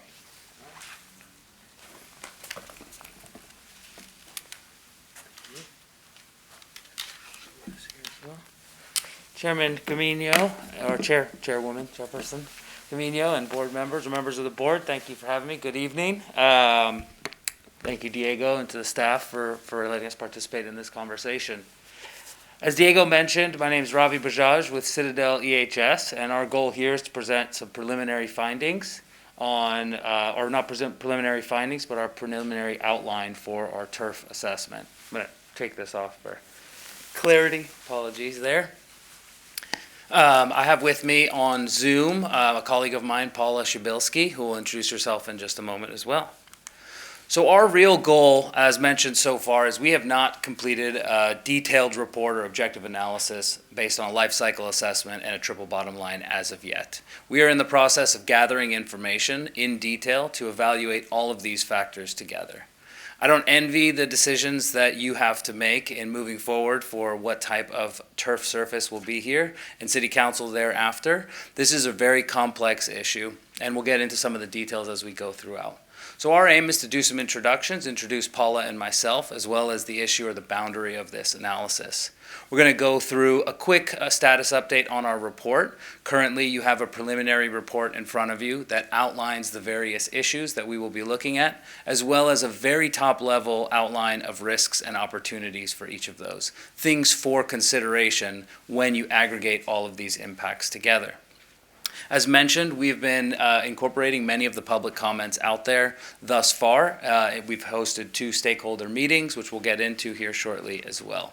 And so, again, our goal really is to refine this objective framework. We want to get your continued feedback to add on to the feedback we've received from the public and from staff and all the stakeholders involved. We want to discuss if there are any things that are missing from the boundary of our analysis that would support any decision-making moving forward. And if we have time, we will do any closing questions or respond to any of those here as well. We do have a survey that, if it seems appropriate, we would issue that here as well to help us evaluate what your priorities are with respect to all of these various issues.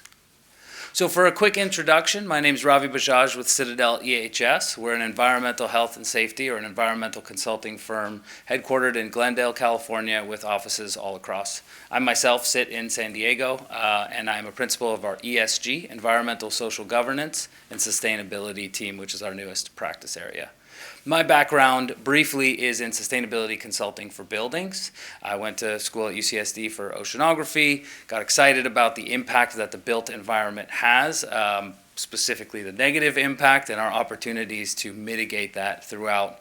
I've had the opportunity to work on LEED projects, if you're familiar with that building standard for sustainability at the building scale. And over the past 5 years prior to coming over to Citadel, I've moved over into focusing on the well building standard, Fitwell, and other health and wellness assessments within buildings, and then ESG consulting work for portfolios of buildings, so a larger scale of sustainability.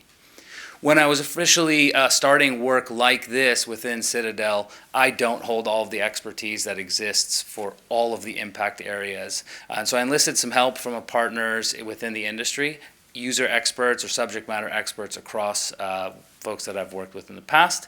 And that's where Paula Shabilsky comes in. She's a sustainability consultant with Stoke, and I'll invite her to introduce herself here as well. Thank you, Ravi. As mentioned, my name is Paula, and I'm a project manager with Stoke. We're a sustainability consulting firm that focuses on the built environment, and we have a team of folks working on this project with expertise ranging from material health, including both human health and environmental health, as well as life cycle assessment, including elements like calculating carbon footprints of projects. And we'll get into the details of exactly what we're going to be looking at in just a moment. Right, and I couldn't look at all of these issues from a technical standpoint without folks like Paula and some of her teammates as well. So just to reiterate the timeline that got us to where we are, although Diego shared some of that here as well, our understanding is that in 2019, upgrades and improvements to the fields, the athletic fields specifically at Bryce Canyon Park, there was a motion filed to include that in the 19 to 20 fiscal year budget. As of June to August of 2021, an RFP went out for design and engineering services for those fields as part of the larger park renovations up there, which currently, to our understanding, includes artificial turf with an organic material infill for the athletic fields for multi-use. Our understanding is that in November of last year, the design and engineering team was selected, whom we are receiving information from for the purposes of this study. And then in September of this year, myself and Paula and our combined third-party team was brought on to do this objective assessment to help inform the decisions that you have in front of you. Our goal, our major milestone, is to complete our study before the December City Council meeting to present our full findings. As we go into this, what's important is our process. And so what we've done so far and what's coming next includes a number of stakeholder meetings. We need to understand what are the various issues as they pertain to this unique scenario, this park, this city, as well as the interests of a number of different stakeholder groups. So we've had 2 community meetings thus far, one in person at the end of October, one earlier this week via Zoom. We're presenting here and soliciting feedback from the Parks and Recreation Board. We will be meeting with the Sustainability Board next week as well, next Monday. And then we're going to focus on this life cycle and triple bottom line assessment based on the impact areas that we're discussing here. Our goal, again, is to report back out to the Parks and Recreation Department, the boards for Sustainability and Parks and Rec, and then present to City Council with our findings and recommendations. So the next couple slides are going to go through some of the information that we're looking at. One of the things that we understand from a decision-making standpoint is it's easy to look at isolated impacts. One example is the soccer fields, the lack thereof within the city of Burbank. To include those in and have artificial turf as an option could be an easy decision to make. So when we're looking at this from a public institution standpoint, it's important for us to expand temporally into a life cycle assessment. So very quickly, a life cycle assessment, essentially called cradle to grave, looks at an issue or a comparison from the extraction of the raw materials, everything that goes into the 2 options that we're looking at specifically for the athletic fields, from the extraction of materials used for artificial turf, infill, any substructures associated with it, all the way through the manufacturing of them, transportation to the site, and the maintenance and operations impacts throughout its expected life cycle. We are specifically looking at a longer-term life cycle for these fields, and so we would expect that they would be replaced at some point in time. On the other side, we'd be looking at the materials used for the soil structure, irrigation, etc., on natural turf, and for the sod during its replacement and rejuvenation throughout its same-term life cycle. So we want to look at it from a long-term point of view, all the way from the extraction of materials, cradle, through the grave, the disposal of those materials at the end of their effective life. Using the same timeline boundary then, we want to understand things not just from an environmental standpoint. We understand that there are many comments, and of course, important to everybody here and within the city, is to understand what's called a triple bottom line perspective. This is an economic term that was coined in the 1990s that doesn't look at decisions specifically from a financial perspective. We want to look at it from three specific lenses: people, planet, and profit. And that's a terminology that's been used before. So combining these two things and understanding that this is a public agency, we've actually landed on three concrete areas that we want to look at, or impact categories, that have the various impacts we're looking at within them. And so that's environment, health, and community. And for us, the community side includes the operations and maintenance cost of these parks, because from a financial standpoint, that's really the great work that Parks and Recreation is doing to deliver these services to the local community. So the cost is part of the larger community impact in that third lens. How we start our process then is to understand the boundary of our study. And so there are many comments out there that pertain to both natural turf and artificial turf in different contexts. In the spirit of transparency, Paula and myself, with a third colleague or a third organization and teammates therein, worked on a similar study for the city of Glendale. The stuff that we looked at there, the public comments, the issues pertaining to those parks, are uniquely different from the ones that we're looking at here. So we still have to create a boundary for this particular study. So what's showing on the screen here is a number of different comments that we've received so far and that we're using as a foundation that are currently in the scope of our analysis.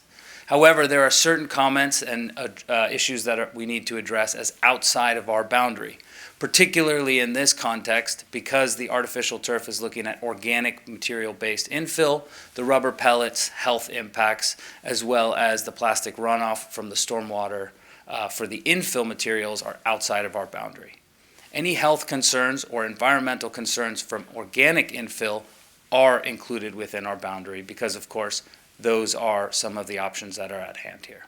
So that's our first step in doing this analysis, is we really need to collate all of the issues and what fits in within our project boundary. From there, we're looking at these impact categories that you're seeing.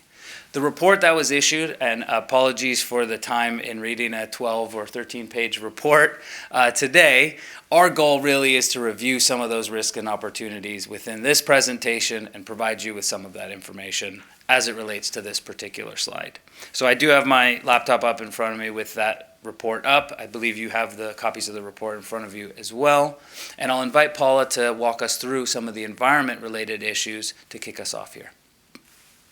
Thank you, Ravi.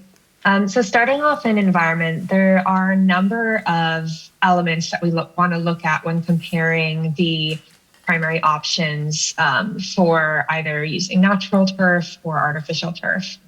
So starting off, we are going to be looking at the total carbon emissions associated with all of the options, and that includes the life cycle carbon emissions. So how much carbon is emitted from the manufacturing of, for example, artificial turf, the installation, the use and the maintenance, the replacement, as well as the end of life and disposal. We're also going to be looking at water use from that same lens. So how much water does it take to manufacture and install these products, maintain them, and then dispose of them, as well as waste.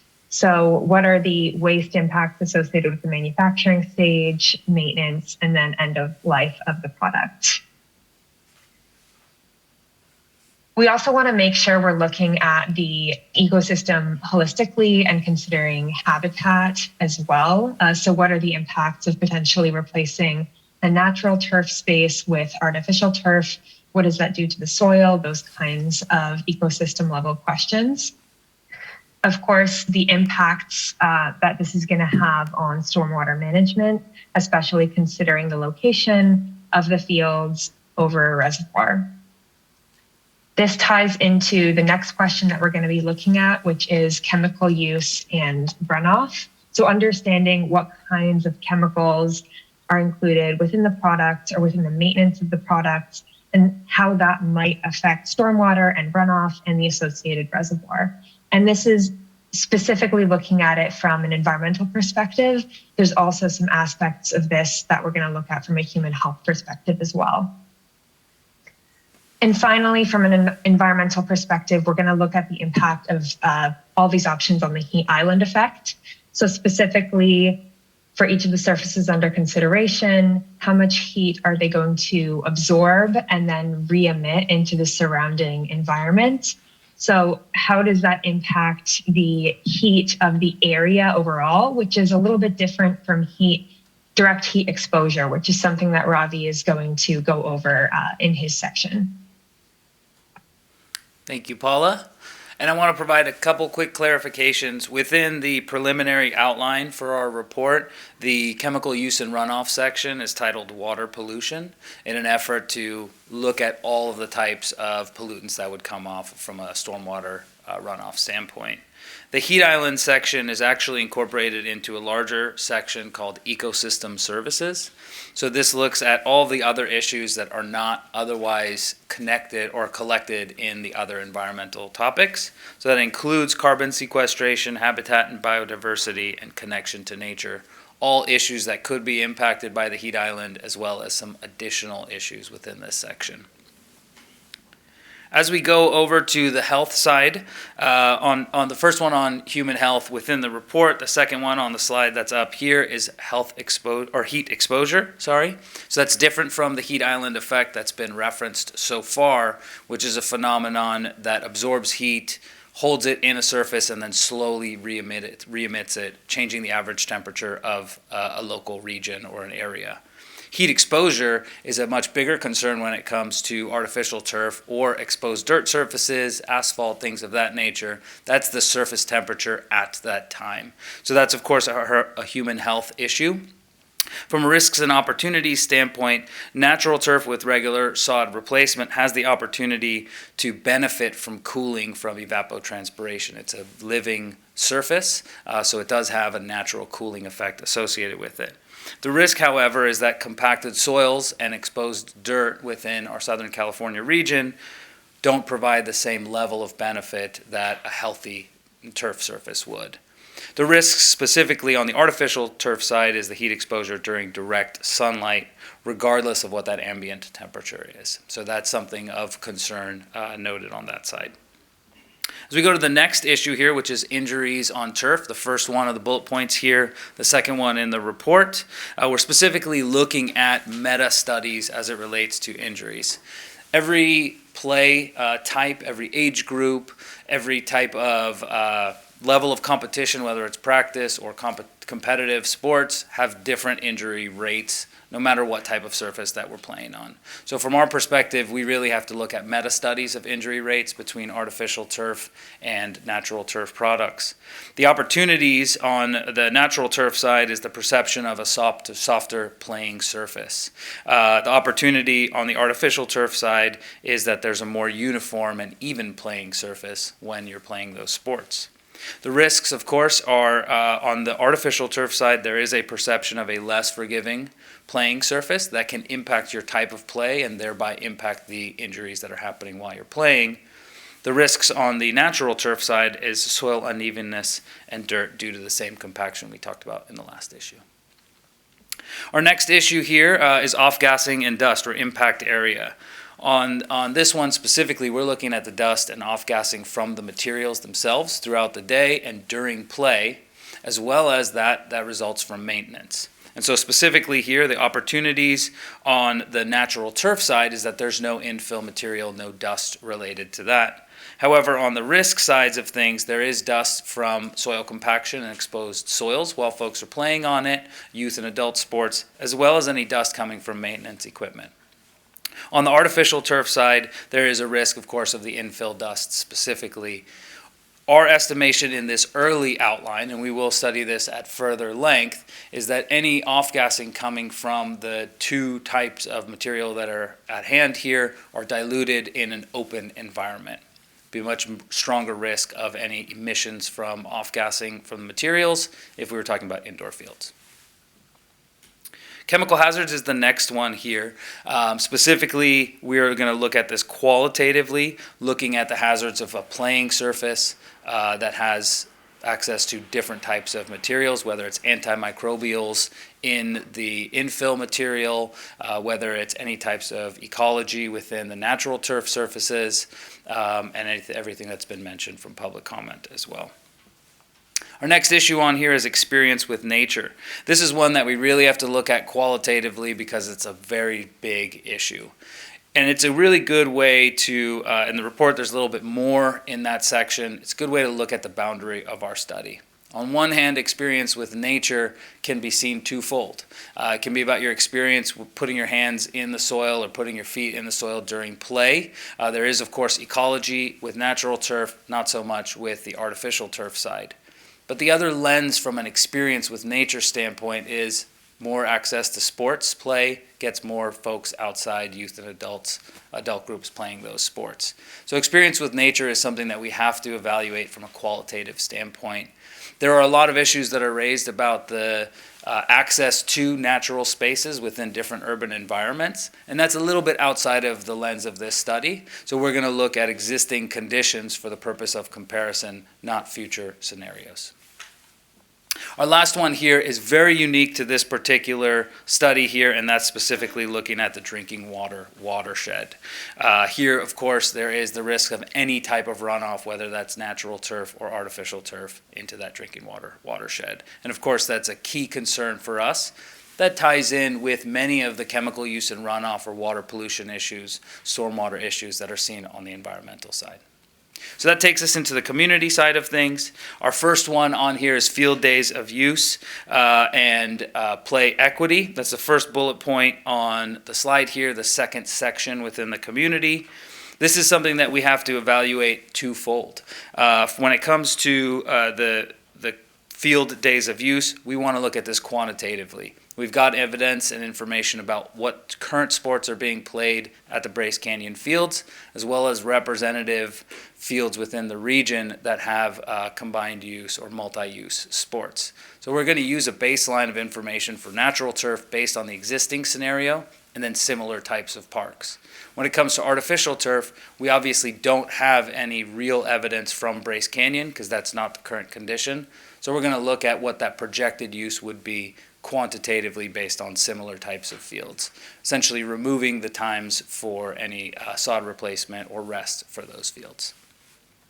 For play equity, however, that's something that Diego referenced from a few different studies that are out there right now, looking at how many fields, soccer fields there should be, different types of access to nature, and that's something we have to look at qualitatively. That's a little bit outside of the boundary of our particular study, looking at two various options, but it has been raised many times in public comment as an issue pertaining to this topic.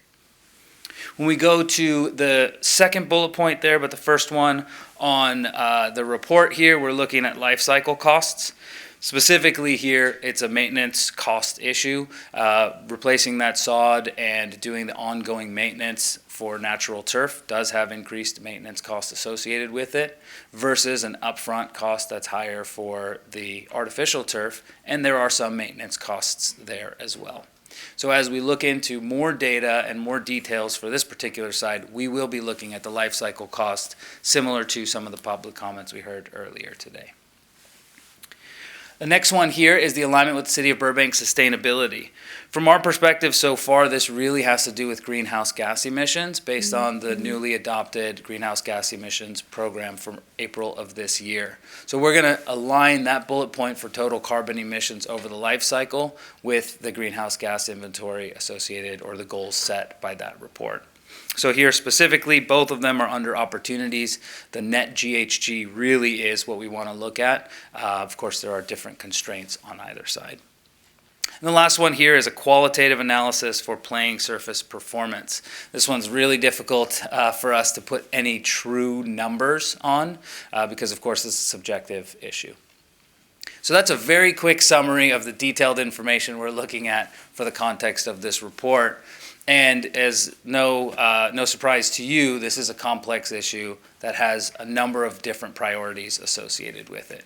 So our aim with this report is to give you further details as to what we're looking at specifically for the two options, the two main options for upgrades to the athletic fields, and all of these issues will be a part of that. To give a little bit more context and difference from different types of studies, we can't give one specific number, a totally quantitative analysis for this particular scenario, because the designs for this park have not been completed. So what we really want to focus on are recommendations based on our analysis across the board with a number of mitigation strategies associated with that.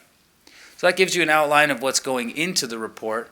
There are a few discussion issues that we would like to get into a little bit further as we continue moving along to help us evaluate the true life cycle cost and life cycle impacts. One of those are the plans for soccer and other sports amenities over the next 10 years within the city of Burbank. That, of course, ties into some of the questions about play equity and field days of use. A little bit outside of our scope, but something that helps us understand the context as we make a recommendation that's not 100% quantitative. The next one on here is any direct plans for sod and turf mulching in the near future.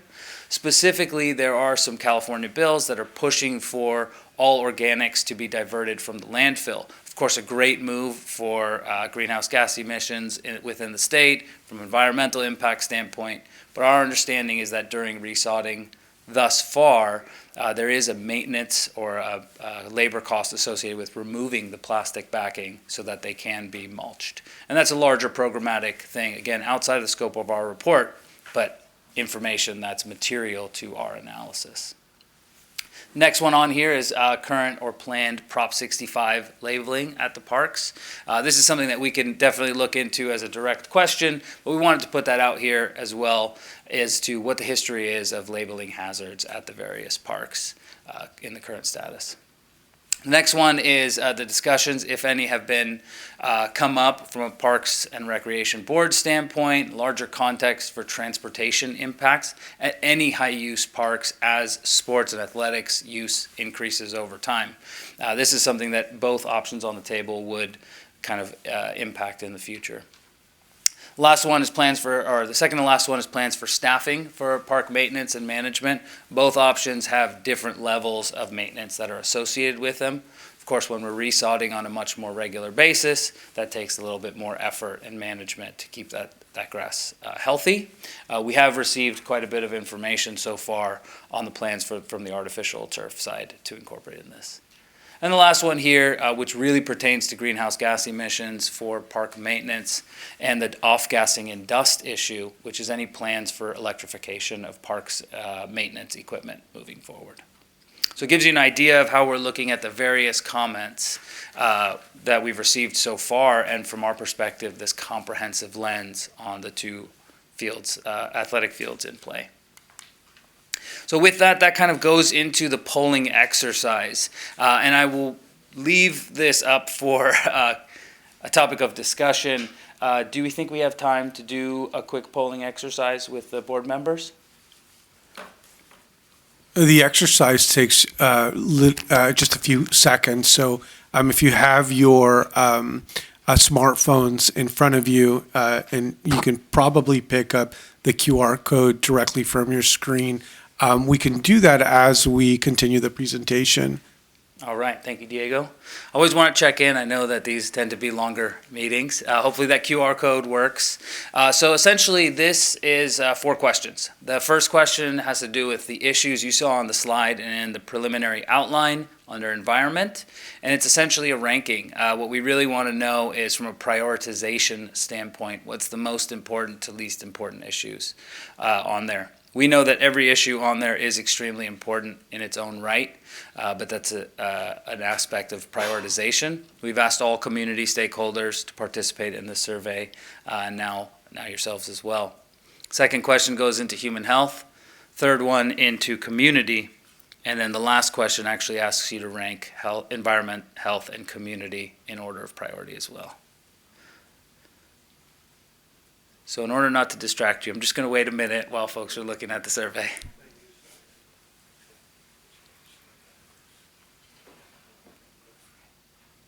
Our consultant has verified that if folks are watching from home and they can pick up the QR code from their screen, they're able to take a survey, and there are parameters around the QR code being used by one device to represent one person being polled.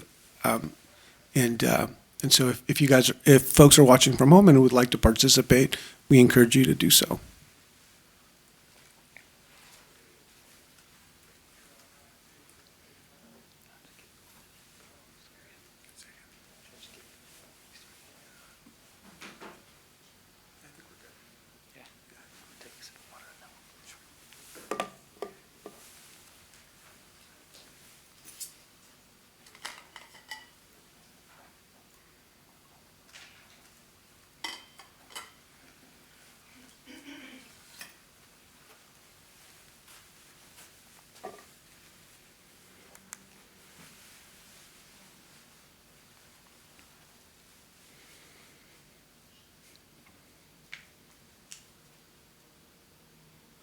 All right, as you're continuing with that survey, what's shown on the screen here is a way that we can start to evaluate the different issues at hand. As we mentioned before, every one of these items considered in isolation would be a slam dunk decision, very, very easy to make.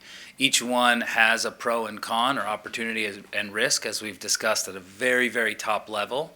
And our goal and our charge is to look at each of those in further detail and address them quantitatively and qualitatively across the board.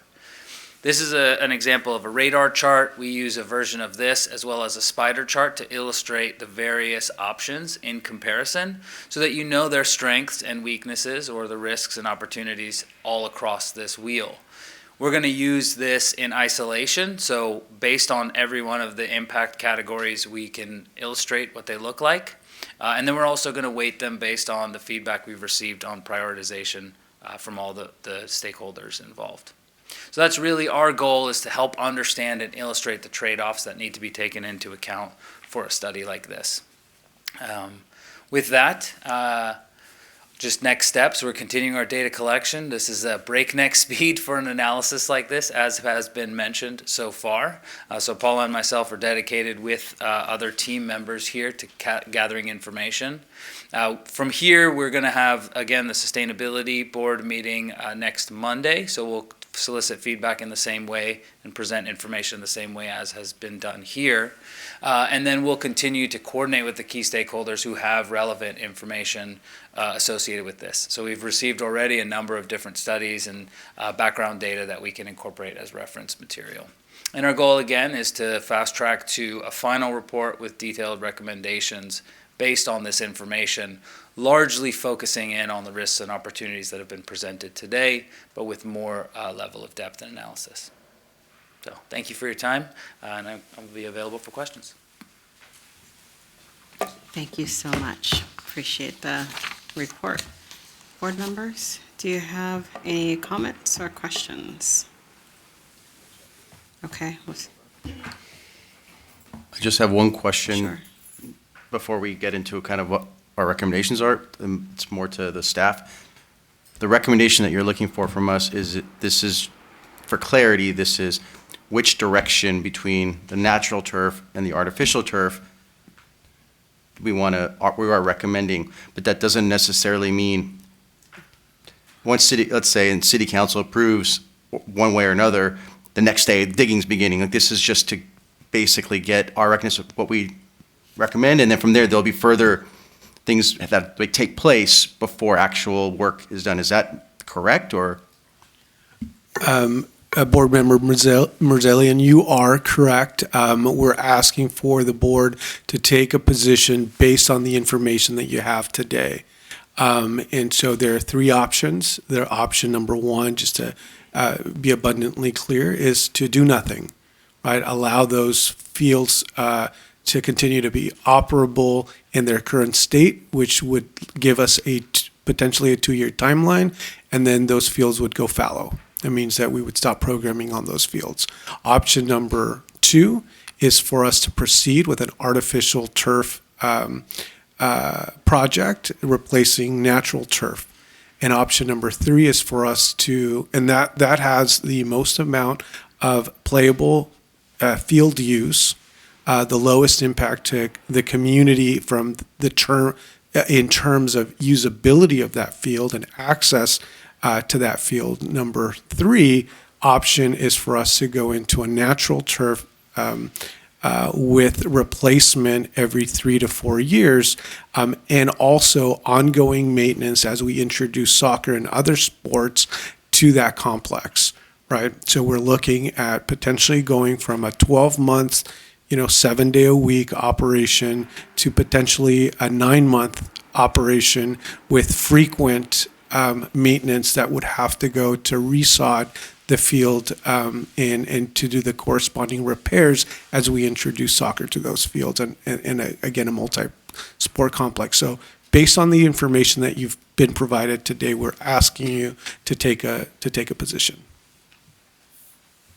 Board Member Gasau.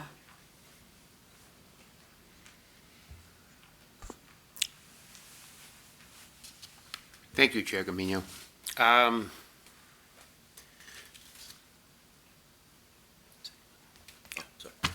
So, I've been on this board a couple of weeks. This is probably the most complex situation that's ever come before this board in the 11 years that I've been here. Because this is, and I may go out of order here because I don't know that I'm smart enough to figure out how to put this all in the kind of order you did, because you made an amazing presentation, and I appreciate that. The first thing I have to say is that what I think we're doing here could be precedent setting. So if it's precedent setting, then we better be sure that we have it right. Because if we make a mistake and the city follows suit, and of course it's not our decision, this goes to council as well. But I think it's important that we have the knowledge to make this decision the right way. On September 8th, I think all of us were uncomfortable with making any kind of a decision because we didn't have enough information. I sit here today and I'm not sure I have enough information yet. I'm not a physician. I'm not a scientist. Oh, I'm not a scientist. I've seen 13 pages from, I believe, Sierra Club, and then the 40 pages from Mr. Altman, and we've had other information that comes from your organization, and trying to digest it all is very difficult for me. Maybe my colleagues are smarter than I am, and they are more knowledgeable about this situation. But here's where I sit. And I can appreciate the work that everybody's done on this. My concerns are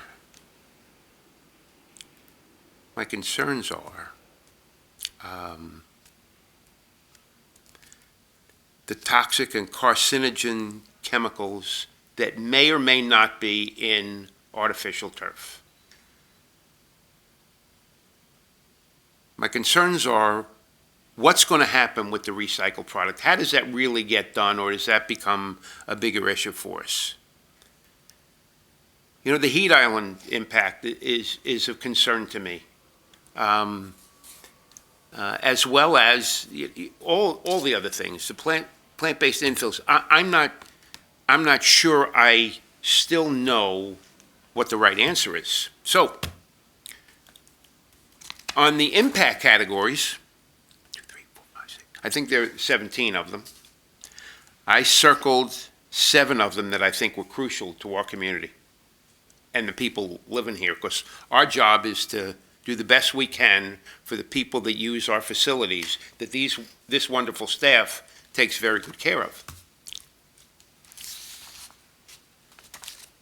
So where does that leave me?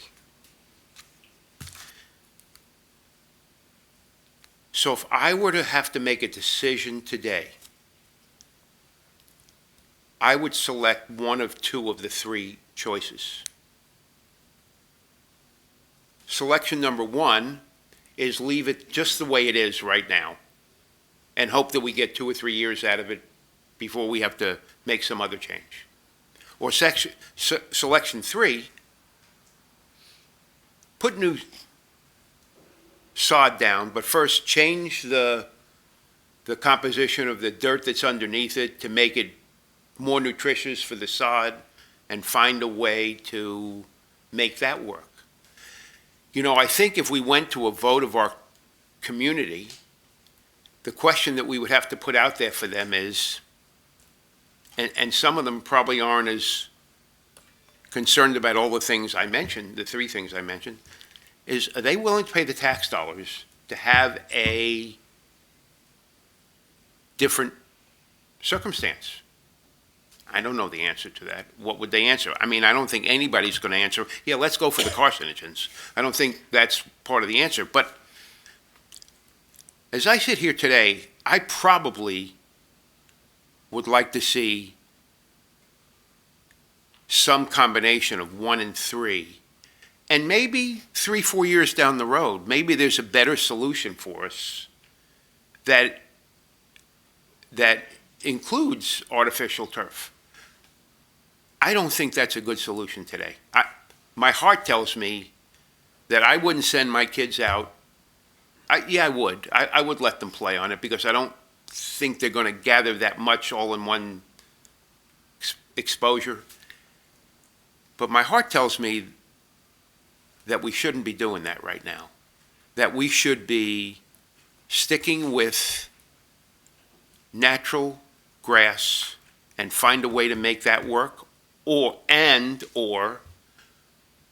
wait until another product comes down the line that we feel is safer, that doesn't have the heat exposure problem, that doesn't have the, listen, I've been involved in sports all my life, watching what goes on in our community. I walk my dog, and some people have artificial turf, and it's kind of like this. And I know if my kid was playing baseball or my grandson was playing baseball or football, I wouldn't want him falling on that. I would think that's tougher than and grass is no fun either. But I think in a nutshell, I have to say that my choices would be to stick with sod, natural grass, and I would want to hear more from staff that says whether they think selection number 1 and wait and see what happens is better than selection number 3. But for me, I can't go with selection number 2. Thank you, Board Member Gasell. Board Member Ramsey. Thank you. Thank you very much for your report. It was very thorough.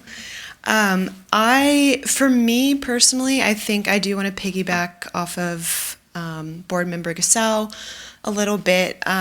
For me, the risks of the artificial turf outweigh the pros.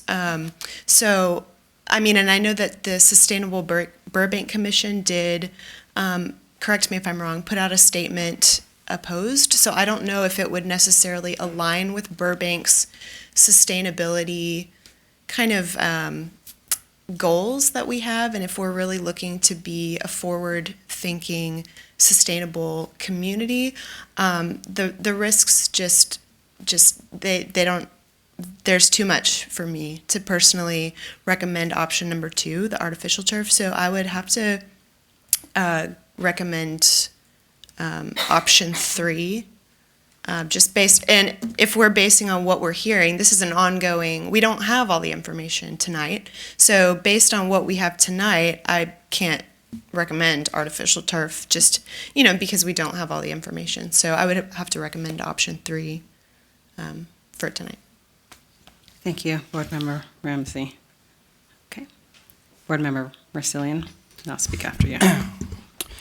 Yeah, so I've tried to collect my thoughts. I want to speak in order as much as I can, but my brain's kind of going everywhere, and I want to be as succinct as I can. But so, pardon me if I ramble a little, but and steer me if I do. But I'm going to try to get this as correct as I can in terms of what's in my head, and make sure it's articulated the right way. First and foremost, I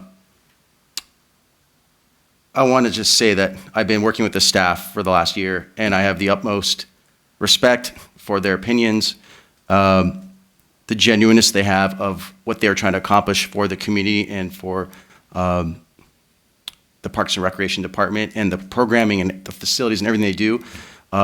They have the best intent. I can assure you they have the best intent for the community. So I want to first and foremost put that out there.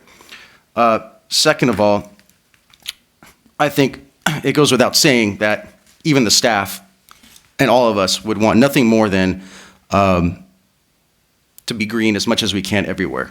There's just nothing like picking up a blade of grass and smelling it and playing in it, kids playing in it, rolling in it, whatever the case may be. And I think the city does an incredible job of providing those types of facilities for our residents.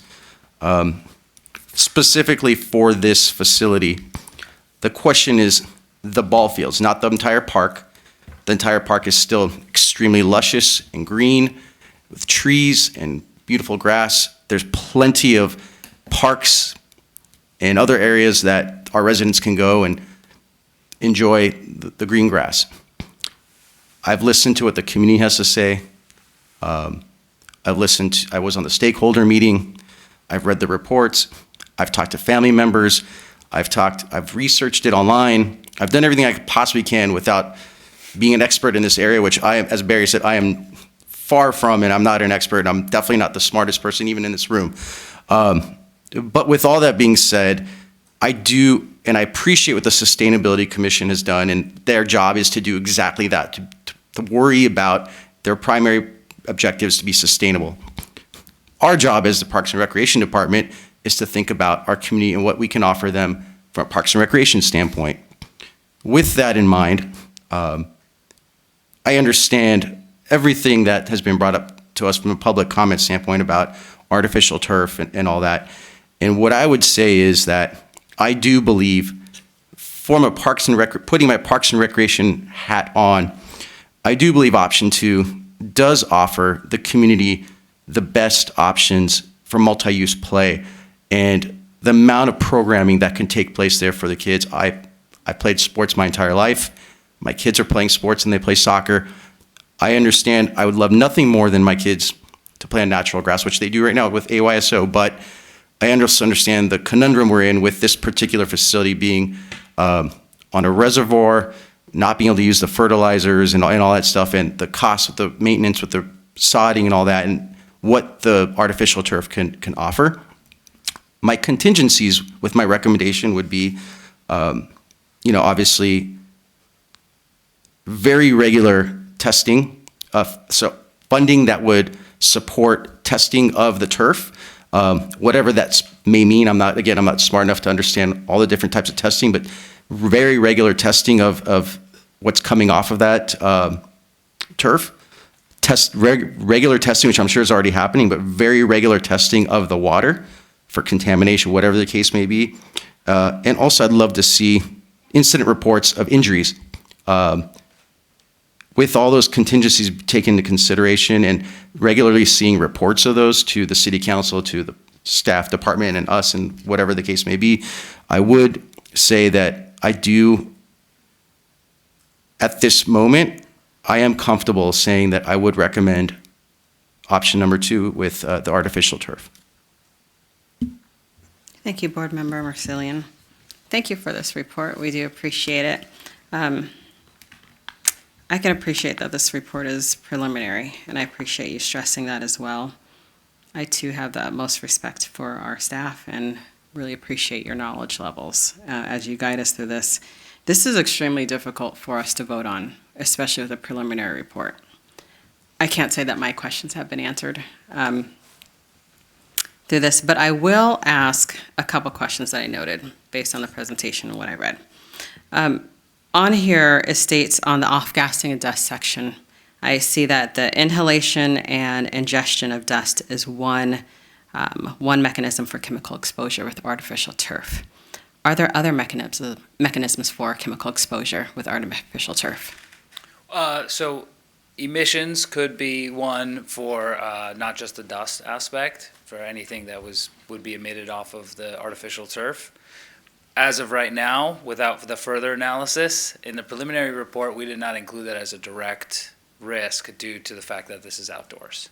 And Okay. so that's usually a 90-day off-gassing period, and then after which the emissions are lower, so that's not a higher risk.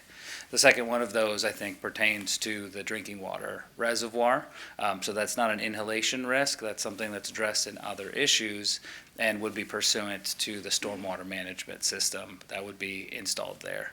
We're in the process of discussing that with the design and engineering team now to understand really all of the refinements that are in place to mitigate that.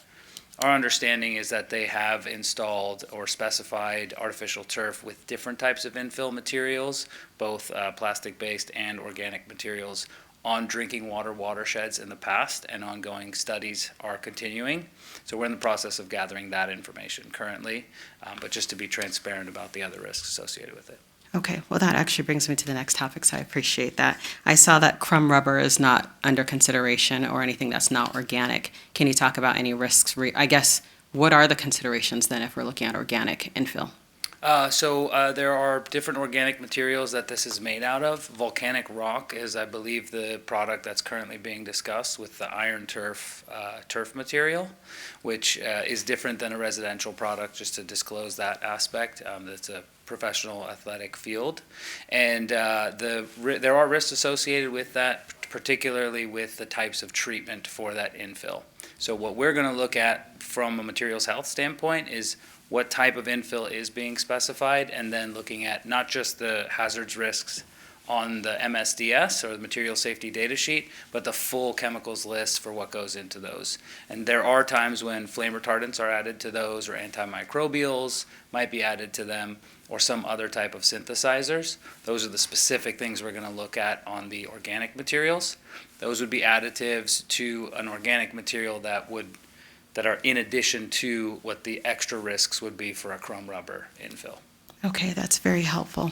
So at the time when you do look at those organic materials, including volcanic rock, then your firm would do analysis of the potential risk and exposure? Yes. Okay, well that. May I add one more Please. clarification too? So because this is a project that's currently in design, our report is different from previous ones we've done where it's a final score. So for each issue that has an isolated risk associated with it, we want to focus on mitigation measures. So whether that be testing or different products to consider for any risks that are identified. Okay, thank you so much. I appreciate it. With that in mind, I really do have to say that it's I can't necessarily recommend the artificial turf at this time. I can't if we don't have the analysis on what the human impact would be, not only the environmental, but the impact on our children and families. So it's difficult for me to recommend synthetic turf at this time. Board members, do you have any additional comments before we vote? Board Member Marsilian. Yeah, I have a couple comments and then a question. So my comments are that nothing is forever. Like, so you put this, let's just say hypothetically that this passes, city council approves, all the studies are done, the turf is put in. Obviously, there's naturally going to be mitigation of all these different risks taking place. The contingencies I mentioned, I'm sure these are all going to go into effect. There's going to be regular reports. As soon as there's an incident noted, I'm sure immediately the health and safety of our community is going to be taken into consideration, and the fields will be closed for whatever reason, and those will be mitigated. So I'm very confident that it's not like the field is going to be laid, left alone, and now fend for yourself out there and good luck. Like, I don't think that's what's going to happen. So I'm very confident that the right mitigation strategy is going to take place. The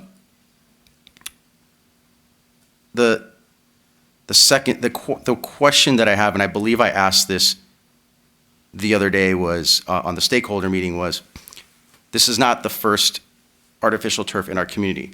We have 2 fields currently in Burbank, not run by the city of Burbank, but by the Burbank Unified School District.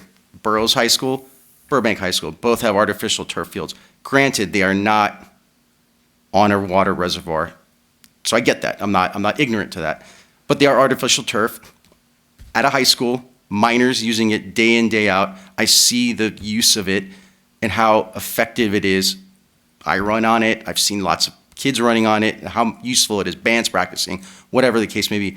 My question is, and if you don't have this information, it's totally fine. I'm not trying to put anyone on the spot, but has there been, based on all the stuff that the public's brought up to our attention about chemical emissions and, you know, safety hazards and all that, has there been reports brought to our attention that would tell us that Burroughs and Burbank High School's turf is providing, it has a problem in that area? Are there any known reports about that, or do we know if they have done that or not? Or just curious to see if there's been a collaboration with the Unified School District to find out how the turf has gone for them so far. Thank you for the question, Board Member Mazzalian. We did reach out to the Superintendent of Maintenance and asked that very specific question. And he had no notable, reportable concerns related to artificial turf at the high school. And I can tell you our parents are concerned parents. They're very active parents. They're very vocal parents. And I can tell you that day in and day out, those artificial turfs are utilized by multiple sports 5 days a week for the school district, and then on evenings and weekends by our community members. So our community members use those fields for pickup soccer play. They use those fields for general recreation. There's a lot of adults that use those fields for CrossFit type exercises that they do on a drop-in basis. And currently, I don't have any reports to present to you that say that there is an outcry, a concern, and or any kind of reportable items that have been brought to our attention, and we have asked those questions. Board Member Gazelle. Thank you once again, Chair Gamino. So, I get it that artificial turf would make those fields more playable, and we'd get more playable days out of them, probably. Certainly, that's important to this community because we are short of fields as it is, and we can ill afford to be losing any days. I also think it's important for us to pass something on to City Council, because we passed on that on September the 8th, and I think it's important that we make some kind of a statement tonight to tell the City Council how we feel after the research we've done. Because like you, I've also spoken to, since September 8th, people I felt that knew something about this. They're not, may not be experts either. But, and I've gotten a cross-section of responses. But in view of the fact that we could talk about this until midnight and still not accomplish very much more than we have, I'd like to retract one of the statements that I made, and I'd like to say that my selection is no longer 1 and 3. I'd like to make a motion that we suggest to City Council that selection 3 is the best option for today. And that would be to renovate the existing fields with natural turf, and the existing soil and turf would be replaced. And maybe 4 years from now, if that needs to be replaced, we have a better option. But for today, I'd like to make a motion that we suggest to City Council that we select option number 3. Yes. Is there a second? I second. All in favor?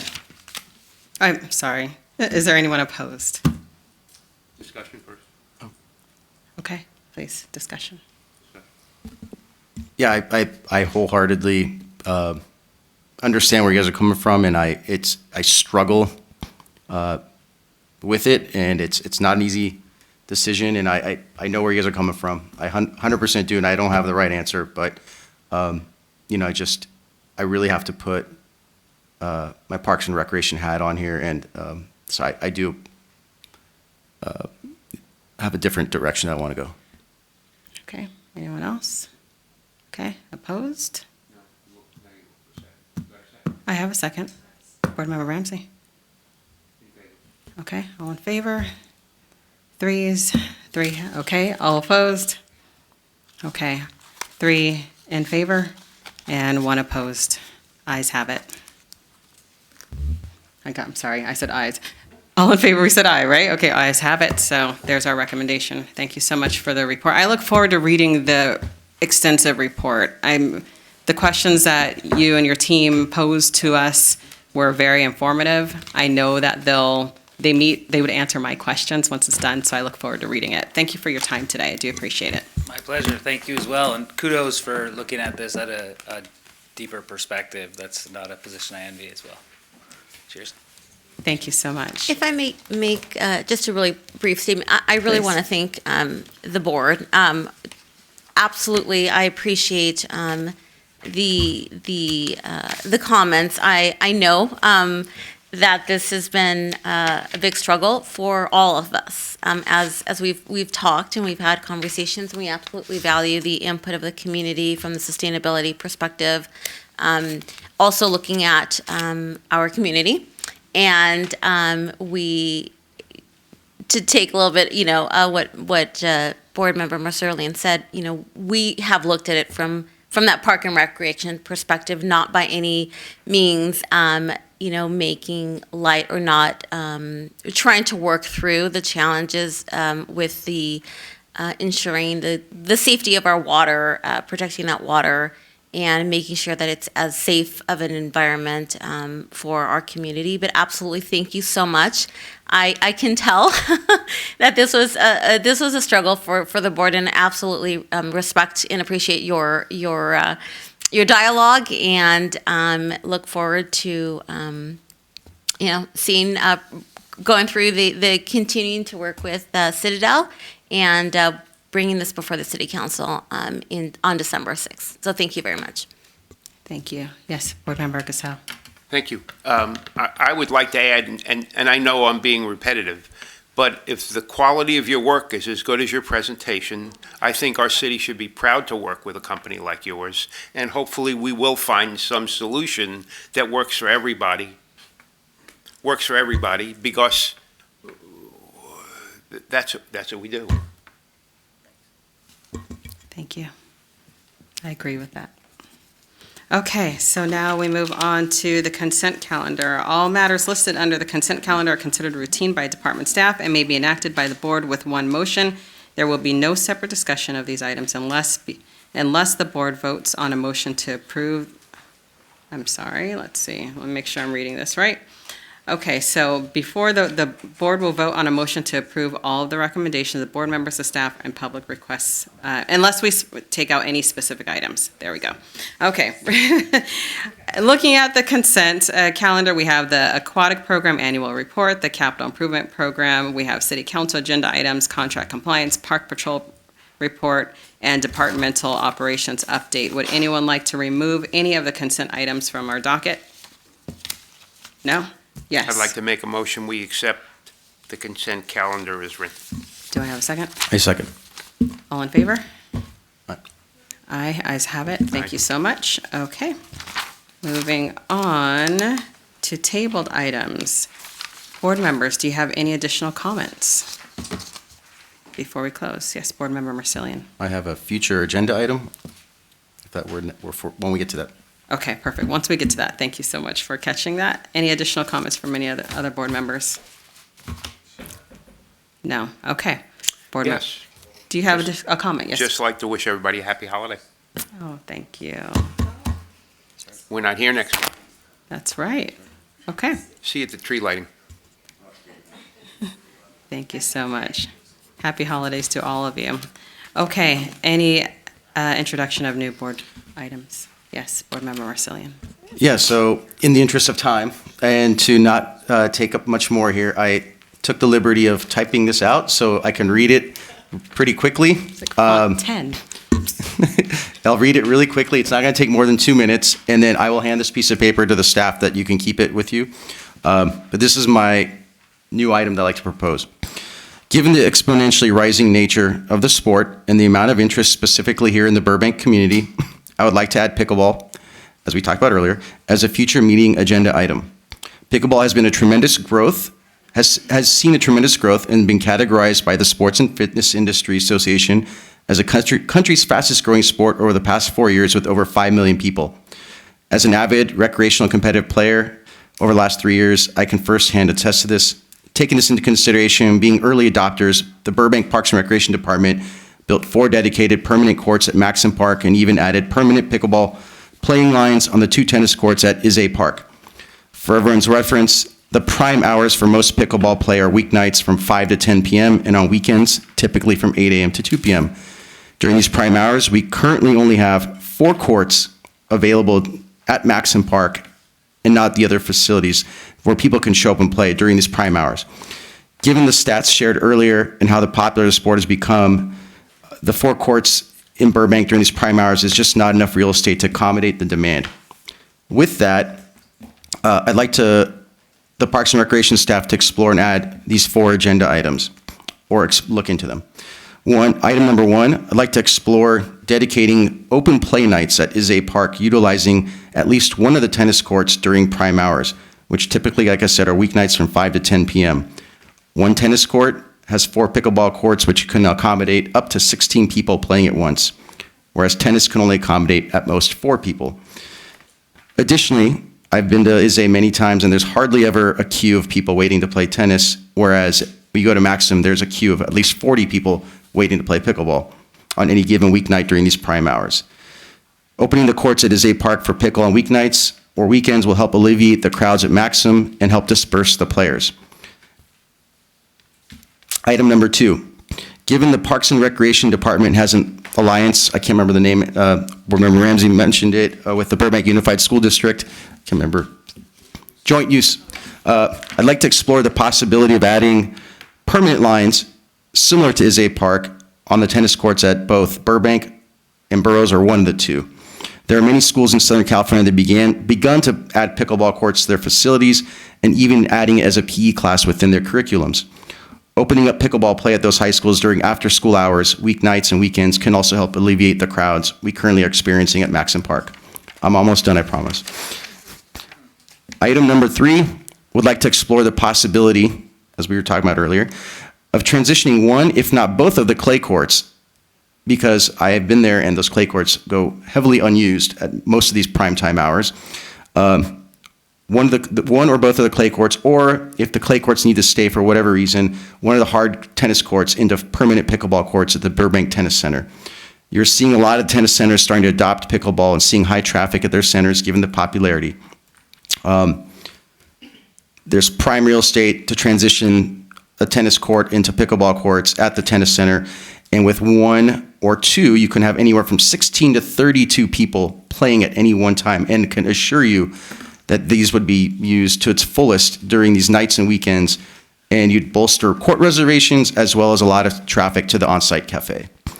And last but not least, understanding there is an unfunded needs list for capital improvements that typically gets presented to the City Council, I'd like to also explore the possibility of expanding the current courts at Maxim by adding anywhere from 4 to 6 more courts in that open space next to the current courts. By adding more courts, this too would alleviate the current crowding issue and even make Maxim desirable to host tournaments, clinics, and camps for pickleball. Understanding this park sits within a residential neighborhood, we'd obviously want to take that into consideration in its viability. I appreciate the staff looking into these various options to expand pickleball play here in Burbank, and look forward to hearing how we can realistically accomplish this over the coming months and year. Thank you, Board Member Marsilian. I assume you're going to give that to staff. I saw Yes. them taking copious notes, but that would be helpful. Thank you so much for that. I look forward to being able to have a discussion on those matters. Okay, so with that, are there any other comments or agenda items? Okay, perfect. Thank you. Okay, one more comment from Thank you, so Board sorry. Member Sal. When it comes to tabled items, I don't know if there's any opportunity to even discuss this or not, and if it's a dead-end issue at the moment, that's fine. But what are we doing about soccer fields? I mean, we've been talking about this for years too, and we haven't made any. And I know it's not because you're not working on it, or wouldn't. If you had a solution, you'd bring it forward. But is there a reason we should kick that around? Is there any land we could adopt to do that with, any place? I know they're not as small as pickleball courts. We're certainly happy to put this on the agenda. Unfortunately, the city of Burbank, the boundaries of Burbank have not changed over the last, 100+ years. There is one area. Okay, we're certainly happy to put it on the agenda if the board would like to discuss this. We have discussed soccer a number of times. The city's how the city addressed soccer fields was partnering with the school district and installing artificial fields at the high schools, which did help with some of the needs, but clearly we do not have sufficient fields. Our field, as we've talked about this before, our ball fields are ball fields, but we program them as multi-purpose fields. And that certainly, as there's an increased demand in soccer, we have to all be honest, the demographics of our community have changed, and soccer is a huge, similar to pickleball. We need to really look at how we're going to address. So rather than agendize it, would it be appropriate for me to just ask one question? Sure. Because it's not on the agenda. The space that I'm talking about is the BWP space above Sunset Canyon at Cambridge, someplace. Bel Air. Above Bel Air, around Cambridge. Has there been any discussion with the BWP about using that? Because it kind of sits there. We have considered utilizing that land for other options. We've gotten extreme opposition from the neighborhood because you build any sort of active space and impacts to their neighborhood. That land has been used for parking of tree trimming vehicles, and there has been a lot of complaints, and I believe all those vehicles have been moved out of there because of the impacts to the neighborhood. So yes, that has been explored. I think we considered that for a dog park at one point. And there was an outcry from that neighborhood that they did not want traffic, noise, you name it. So we are very, very much challenged.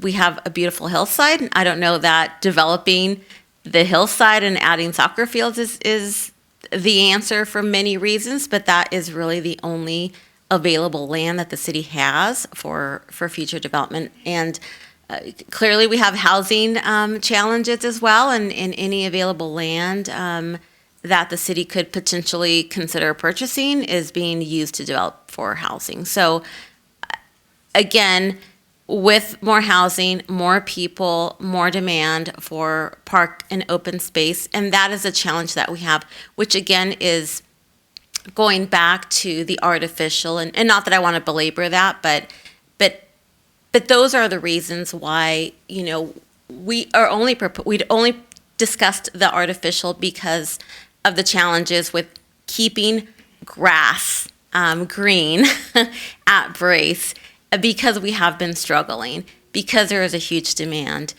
All of our programs in sports are growing. We have a huge demand from AYSO that we're working with the school district to help meet those demands, as well as other soccer groups. We have Burbank Little League. So all that by saying this, we really need to think differently. I think we need to, we're absolutely, if we didn't have the joint use agreement with the school district, we would be much more challenged. But as you heard this evening, tennis, we're able to have a vibrant tennis and expanding and addressing pickleball because of our joint use agreement. It wasn't necessarily discussed today, but golf. We support our high school golf programs by allowing them to play at our golf course for free. So it's through these partnerships. And it's really, really challenging to meet today's needs of our community, much less thinking about the future when we're talking about adding thousands of housing units, that we really need to. Which will incur more of a need for those same. Absolutely. And listen, I'm very much in favor of Board Member Marsalian's idea, because you remember what it was like here when pickleball first became a topic. Place was filled and screaming. It was nuts. But